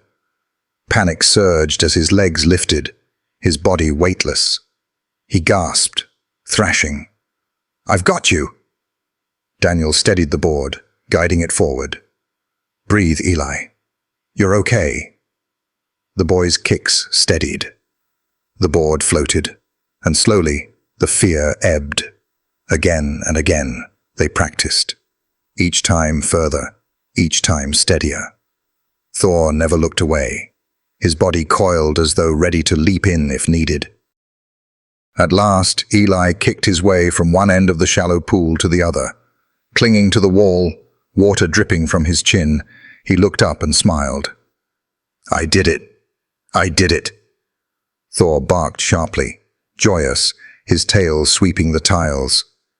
Eli scrambled from the water and threw himself into the shepherd's fur. Laughter rang bright through the room, chasing away weeks of shadows. Matthew covered his mouth with a trembling hand. He had seen his boy broken and terrified. Now he saw him alive, smiling. Daniel crouched beside them, his voice low. "The river doesn't get the last word. You do." Eli pressed his cheek against Thor. "And him," he whispered. Daniel nodded. "And him." Later, the pool was empty, echoes of laughter fading into silence. Eli sat wrapped in a towel on a bench. Thor sprawled at his feet, chin resting on his sneakers. Every so often, the boy's fingers drifted down to the dog's fur, as if to tether himself to reality. Near the exit, Matthew and Daniel spoke quietly. "I don't know how to thank you," Matthew said, voice rough. "If you hadn't been there, if Thor hadn't—" He broke off, blinking hard. Daniel shook his head. "You don't owe me thanks. It was him. He dove in before I could. He's the one who refused to let go." Matthew's gaze softened. "Even so, you've given Eli something I thought was gone forever. That laugh, that light. I thought I buried it with his mother." Daniel's eyes darkened. "You didn't bury it. It was hidden. Thor brought it back." Silence stretched between them, heavy but not bitter. Then Matthew spoke gently. "You mentioned your daughter once, Anna." The name is still caught in Daniel's chest. "She was 7, sick. I stayed by her bed, thinking I could protect her, but I couldn't. That loss, it never leaves you." Matthew's grief mirrored his. "No, but maybe it teaches us to hold tighter to what we still have." Daniel's voice dropped. "That's why I couldn't let Eli go. Not just because of him, but because of her. Saving him. Maybe it's the only way I can live with losing Anna." Matthew's eyes filled. He gripped Daniel's shoulder. "Then you didn't just save my boy. You saved me too." They looked back at Eli, who tugged playfully at Thor's ears, the shepherd's tail thumping in reply. Daniel felt the truth settle inside him. Sometimes salvation wasn't about erasing scars. It was about finding someone to carry them with you. "Dad?" Eli called, his voice tired but light. "Can we go home?" Matthew ruffled his hair. "Yeah, buddy. We can." Thor rose at once, pressing against Eli's side as they walked toward the exit. Daniel lingered a moment longer, watching. A boy and a dog, survivors tethered by loyalty, and a father who, for the first time in years, allowed himself to hope. The sun dipped low over Maple Creek, painting the quiet street in amber. Eli sat on the porch steps of his father's small house, a blanket around his shoulders despite the warm evening. His body was healing, though shadows lingered in his eyes. Beside him, Thor lay stretched across the wooden boards, ears twitching at the cicadas. That was when the older boys came. 3 of them, taller and broader than Eli, shuffled down the sidewalk. Their laughter, once cruel and sharp by the river, was gone. In its place hung silence, heavy with shame. They stopped at the steps, eyes flicking nervously to Thor. The shepherd's amber gaze narrowed, a low rumble in his chest. He didn't move, but his presence held them in place. Eli's hand calmed the dog. His voice was soft. "It's okay. He won't hurt you." The tallest boy cleared his throat, words stumbling out. We came to say we're sorry." Another boy nodded, red-faced. "We thought it was a game. We didn't think it would go that far." Eli's fingers tightened on the blanket. Memory pressed hard. The taunts, the river, the moment he nearly drowned. His voice trembled. "I told you I couldn't swim." The boys flinched.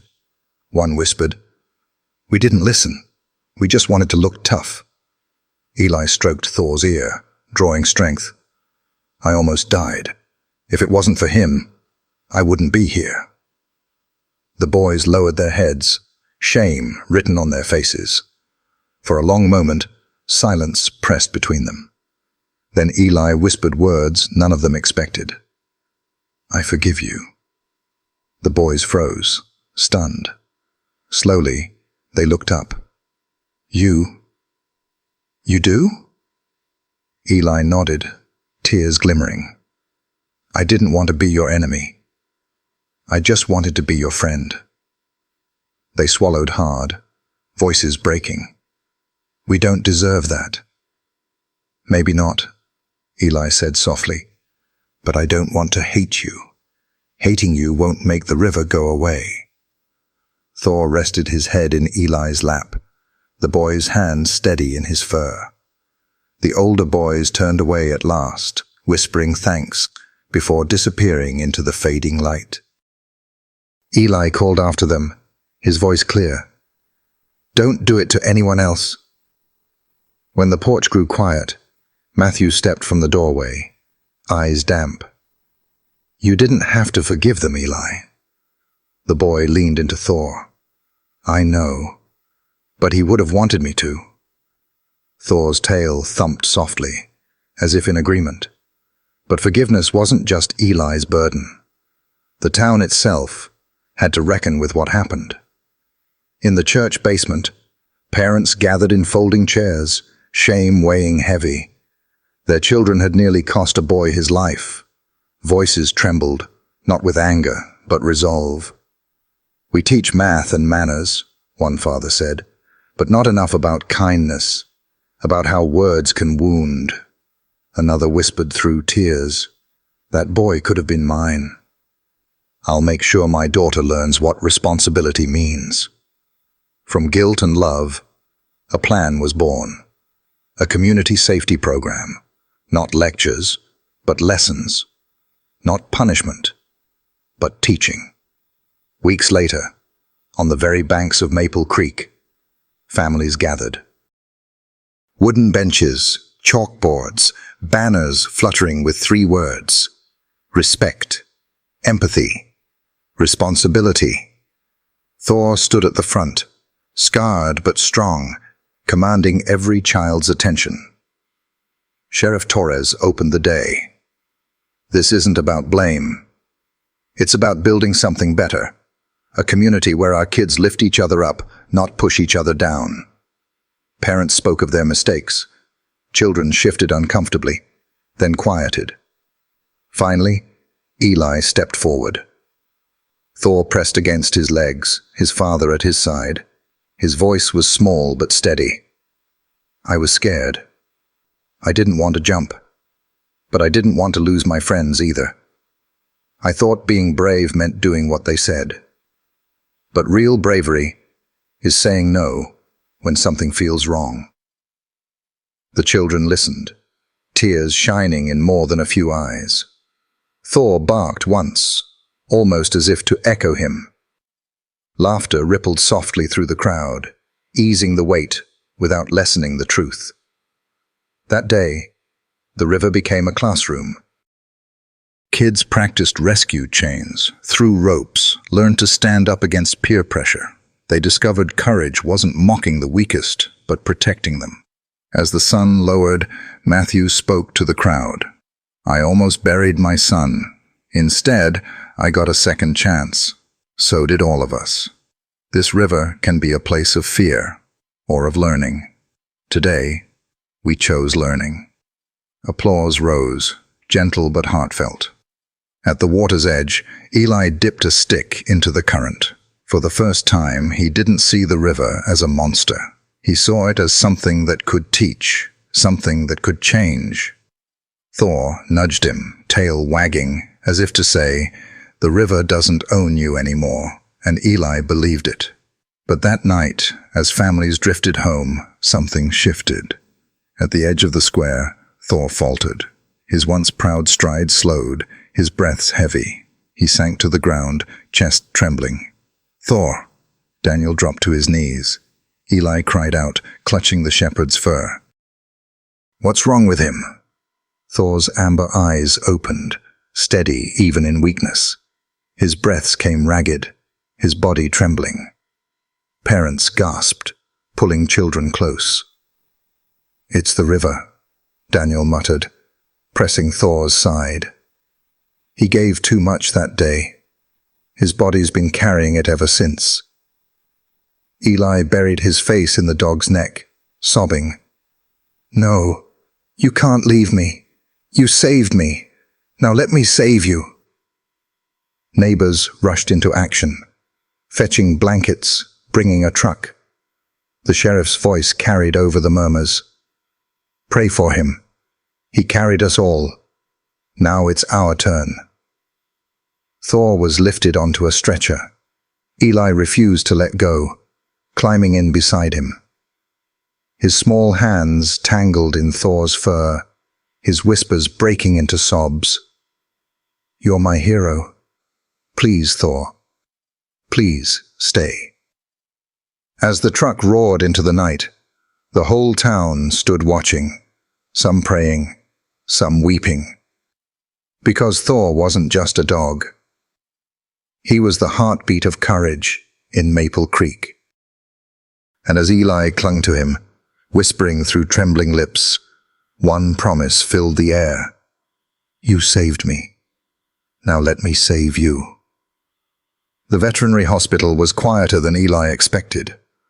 The air carried the sterile scent of antiseptic, softened by the hum of machines meant not for people, but for animals. Thor lay on a padded bed, his chest rising in fragile rhythm, IV dripping steadily at his side. Shaved patches revealed old scars stitched together with new, each one a mark of battles fought. Eli curled in a chair beside him, wrapped in a blanket. On his lap lay a stack of books his father had brought from home, the same ones his mother once read to him at bedtime. Opening the first with careful fingers, his voice came soft, almost shy. "Once upon a time," he read, "there was a knight who wasn't the biggest or the strongest, but he had the bravest heart." Thor's ears twitched. Eli smiled through exhaustion and kept reading. Each page spoke of storms and dragons, of standing tall for what you love. And when Eli's voice trembled, Thor gave a faint whine, reminding him, "I'm listening." Hours blurred. Eli read until his throat went dry, then leaned forward, resting his cheek against the shepherd's fur. "You don't have to be strong all the time," he whispered. "I can be strong for you now." Thor sighed, his tail wagging faintly. That fragile flicker of life made Eli's eyes shine with hope. From the doorway, Matthew watched his son's vigil, pride and sorrow heavy in his chest. The boy who once woke screaming from nightmares now poured his strength into keeping Thor steady. Daniel visited often, crouching beside them with quiet respect. One afternoon, after listening to Eli's careful reading, he whispered, "You're doing good for him." Eli looked up, his voice steady. "He stayed with me. Now I'm staying with him." Thor's eyes opened, heavy but sure. For Daniel, the bond between boy and dog was no longer just survival. It was family. Days passed, and Thor grew stronger. His steps steadied, his breathing deepened. Each sign of recovery was marked not by doctors, but by Eli's whispers. "Good boy, you're getting better." In giving comfort, Eli himself changed. The child who once flinched at rushing water now read stories of rivers turned gentle, knights who stood firm. Word by word, he was writing courage back into himself and giving it to the dog who had once carried him. One evening, as the sun filtered gold through the blinds, Eli closed a book and leaned his forehead against Thor's. "You're my hero, but you don't have to fight alone anymore. I'm here." Thor blinked slowly, his tail brushing the bed. Matthew stepped in, resting a hand on his son's shoulder. "He's healing, Eli, and so are you." The boy nodded, his hand never leaving Thor's fur. "We're healing together." And in that room, something unbreakable took root. Not just gratitude, but a bond where the rescued became the protector, and the hero learned he was never alone. Weeks later, the schoolyard of Maple Creek came alive. Parents lined the fences, children buzzed with excitement, teachers stood proudly in rows. At the center stood a wall that, until recently, was blank brick. Now, it was transformed into a mural. On one side, a boy's small figure slipped into swirling blue waters. From the center, a German shepherd leapt from the painted current, jaws locked not in aggression but determination, amber eyes blazing. His teeth gripped the boy's shirt, pulling him from the storm. On the far side, the boy lay safe on the muddy bank, reaching for his rescuer, while townsfolk wept in relief. It was Maple Creek's story, immortalized in color. Thor sat at Eli's side, scar faintly visible on his paw. He wore no medal, but none was needed. Every gaze upon him spoke of reverence. The principal stepped forward. We unveil not just a mural, but a truth, that courage comes in many forms, sometimes from adults, sometimes from children, and sometimes from those who don't speak our language, yet understand our hearts better than anyone. Applause rippled softly. Children, Eli's classmates, neighbors, even those older boys who once mocked him, had painted the wall. Guided by an artist, their hands had brought the story to life. Now they stood before it, paint still on their shoes, pride in their faces. One girl stepped forward, reading from a paper. Her voice trembled but grew strong. We painted this so we would never forget, not just what Thor did, but what we learned. That words can hurt, that dares can kill, but loyalty and love can save us. The crowd hushed as Eli was called to the microphone. His father's hand gave him courage. Thor saved me, he said simply, resting his hand on the shepherd's head. When I thought it was over, but he didn't just save me, he saved all of us, because now we know how important it is to be kind, to be brave in the right way. He glanced at the mural, then back to the crowd. If you see someone being pushed or laughed at, be the one who helps. Be like him. Thor barked once, sharp and clear, echoing against the brick. Laughter and tears mingled through the crowd. The mayor lifted a plaque, his voice thick. This mural is more than art. It's a promise that Maple Creek will remember, that every child who walks past will know. Heroes don't always wear uniforms. Sometimes they have paws. Applause swelled. Eli crouched, wrapping his arms around Thor. Whispering into his fur, he said, "See? They'll never forget you." Thor leaned into him, tail thumping against the ground. His amber eyes held steady, not on the crowd, but on the boy who was his world. The summer evening painted the river in gold and rose. Eli stood on the grassy bank, stick in hand, Thor at his side. The current whispered, the same waters that once nearly claimed his life.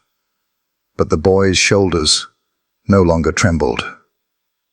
Matthew lingered behind, silent witness. This was Eli's moment. The boy took a breath. "You ready, boy?"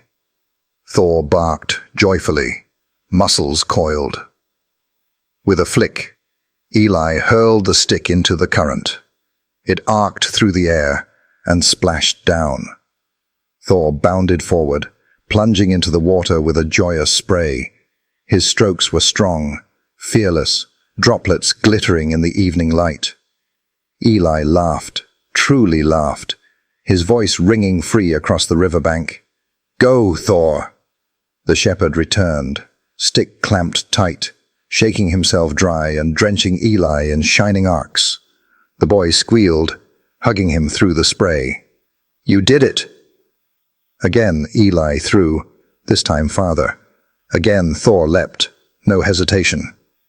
Behind them, Matthew's eyes glistened. Daniel, drawn by the sound, stood beside him. Together they watched a boy and dog reclaim the river. He's not afraid anymore, Matthew said. Daniel nodded. Because he knows the river doesn't get the last word. They do. Eli wrapped his arms around Thor's wet fur, whispering, "You showed me I don't have to be scared." Thor pressed his head against the boy's chest, tail swaying softly. The sun dipped low, turning the river molten. Fear's shadow was gone, replaced by laughter and splashes. Together, boy and dog stood not as victim and savior, but as partners. Two survivors bound by something stronger than fear, brighter than the sunset itself. And for the first time since that terrible day, Eli looked at the water and whispered, "Thank you." The gymnasium of Maple Creek Elementary buzzed with restless energy. Folding chairs squeaked under squirming children, sneakers tapped against the polished floor, and teachers shushed futilely. At the front of the room stood the mural, Thor leaping from painted waves, Eli clutched in his jaws. The colors had faded with time, but the story behind them had only grown stronger. Now, years later, Eli himself stood beneath it, no longer the trembling 8-year-old, but a teenager, taller, broader, hair falling across his brow. Beside him, Thor sat, muzzle silvered with age, but eyes still burning amber. The principal's voice carried, "Today, we remember a story not from textbooks, but from our own town, about cruelty, courage, and standing for each other." She stepped aside. All eyes turned to Eli. He cleared his throat. "Most of you know this mural, but it isn't just paint. It's my memory. I was your age once, and I just wanted friends. Older kids told me to prove I was brave by jumping in the river, even though I couldn't swim. When I said no, they laughed, called me a coward, and I believed them. So I stepped in. The river pulled me under." I thought it was the end. The children sat frozen, wide-eyed.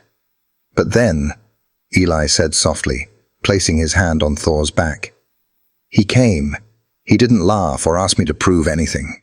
He just leapt. He dragged me out when no one else could." Thor lowered himself carefully to the floor, tail thumping once in answer. "That day taught me something," Eli continued, voice steady now. "Courage isn't doing dangerous things to impress people. Courage is saying no when something is wrong. Courage is loyalty, the kind that pulls you from the water when everyone else just watches." A silence blanketed the gym. Children leaned forward, their faces thoughtful. Some of you will face moments like I did. Maybe not a river, but a choice. Someone will laugh at you, dare you, tell you you'll be alone if you don't go along. In that moment, you'll have a choice. His eyes swept the rows. "I hope you'll remember me. Remember Thor. You don't prove yourself by hurting someone. You prove yourself by choosing kindness." From the back, a teacher dabbed her eyes. A child in the front row reached out to touch the painted shepherd's fur. Eli crouched beside Thor. "This dog saved my life. But more than that, he gave me a way to live, to choose differently." Thor's amber eyes met his, the same gaze from the riverbank years ago.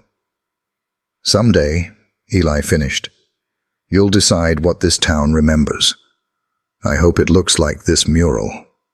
I hope it looks like him." Applause began softly, then thundered. Thor barked once, gravelly but strong. Laughter rippled, warm and free of cruelty. The principal stepped forward, her voice thick. "Thank you, Eli. Thank you, Thor. This story will stay with us for generations." That night, Eli sat at his desk under the glow of a lamp. Crickets sang outside, leaves rustled at the window. His journal lay open, pages filled with uneven writing that had become his ritual. Thor lay at the foot of the bed, body slowed by age, muzzle flecked with grey, but his eyes steady on the boy. Eli read aloud softly. "When I think about the river now, I don't just think about fear. I think about what came after. Thor didn't just give me my life back. He gave me a way to live it." The shepherd shifted, ears twitching as though listening. Eli smiled faintly and went on. "I used to think bravery was proving myself, doing what others said, even if it hurt. But Thor showed me something else. Bravery is saying no when it matters. Bravery is choosing loyalty over fear. Sometimes bravery is just standing up after you've fallen." His throat tightened, but he kept reading. "Forgiveness doesn't mean forgetting. It means healing. Resilience doesn't come from never breaking. It comes from breaking and finding your way back." He paused, pen trembling in his fingers. "He taught me that." Memories flooded back. Thor dragging him from the river, standing guard in the hospital, pressing against him during nightmares, listening while Eli read him stories as he healed. Eli wrote again. "If someone asks why I believe in loyalty, I'll tell them about him. The shepherd who didn't care about dares or pride. The dog who saw me drowning and decided I was worth saving." He closed the journal and crossed the room, sitting on the floor beside Thor. He leaned into the shepherd's side, whispering, "One day, I'll carry what you taught me into everything I do. I'll show them that loyalty changes people, that kindness saves." Thor's tail brushed the floor, slow and steady, keeping time with the boy's heartbeat. Evening light painted the river in gold. Its current, once a monster, now moved lazily, reflecting ribbons of color across the bank. Eli sat cross-legged on the grass, taller now, almost grown, but softened by memory. Thor lay beside him, body weaker, breath heavier, but eyes bright with the same fire as ever. Eli threaded his fingers through Thor's fur, voice trembling. "You've been with me through everything, from the river to now, every step." Thor pressed his head into Eli's thigh, as if to answer. "Always." The boy wrapped his arms around him, burying his face in the familiar warmth. Behind them, the river shimmered. And Eli remembered. The pull of water, the panic, the laughter turned to screams. And the leap, fur flashing, jaws gripping his shirt, life restored in an instant. "Sometimes," Eli whispered, "I think about what would have happened if you hadn't come, if you'd been one step too late." Thor's tail tapped faintly against the grass. Eli smiled through tears. "But you weren't too late. You never were." He brushed his hand over the silver on Thor's muzzle. "I used to think the wall between life and death was something huge, but it isn't. Sometimes it's built out of fur, out of loyalty, out of love." The words hung in the evening air, absorbed by rivers and trees alike. From their porch, Matthew watched silently, not intruding. He knew this moment belonged to them. Eli pressed his forehead to Thor's, eyes closed. "Thank you for every day you gave me, for teaching me how to be brave, how to forgive, how to live." Thor exhaled, steady and warm. No words were needed. His presence was the answer. The sun slipped beneath the horizon, leaving the river aglow with twilight. Boy and dog sat silhouetted against its light, survivor and savior, bound by a truth deeper than words. And as Eli held him close, he whispered once more, soft as prayer, "Sometimes, the wall between life and death isn't stone at all. It's built of fur and loyalty and love." In the end, Eli's story isn't just about survival. It's about the kind of love and loyalty only a dog can give. German shepherds like Thor remind us that courage doesn't always roar. Sometimes it comes quietly, in the steady way they stand by our side through fear, loss, and healing. Their devotion teaches us to be braver, kinder, and more forgiving, not only with others, but with ourselves. If you've ever felt that unspoken bond with your own dog, you know how deep it runs. And if you'd like to explore ways to strengthen that connection, there are some wonderful resources out there. I often share them with friends who ask.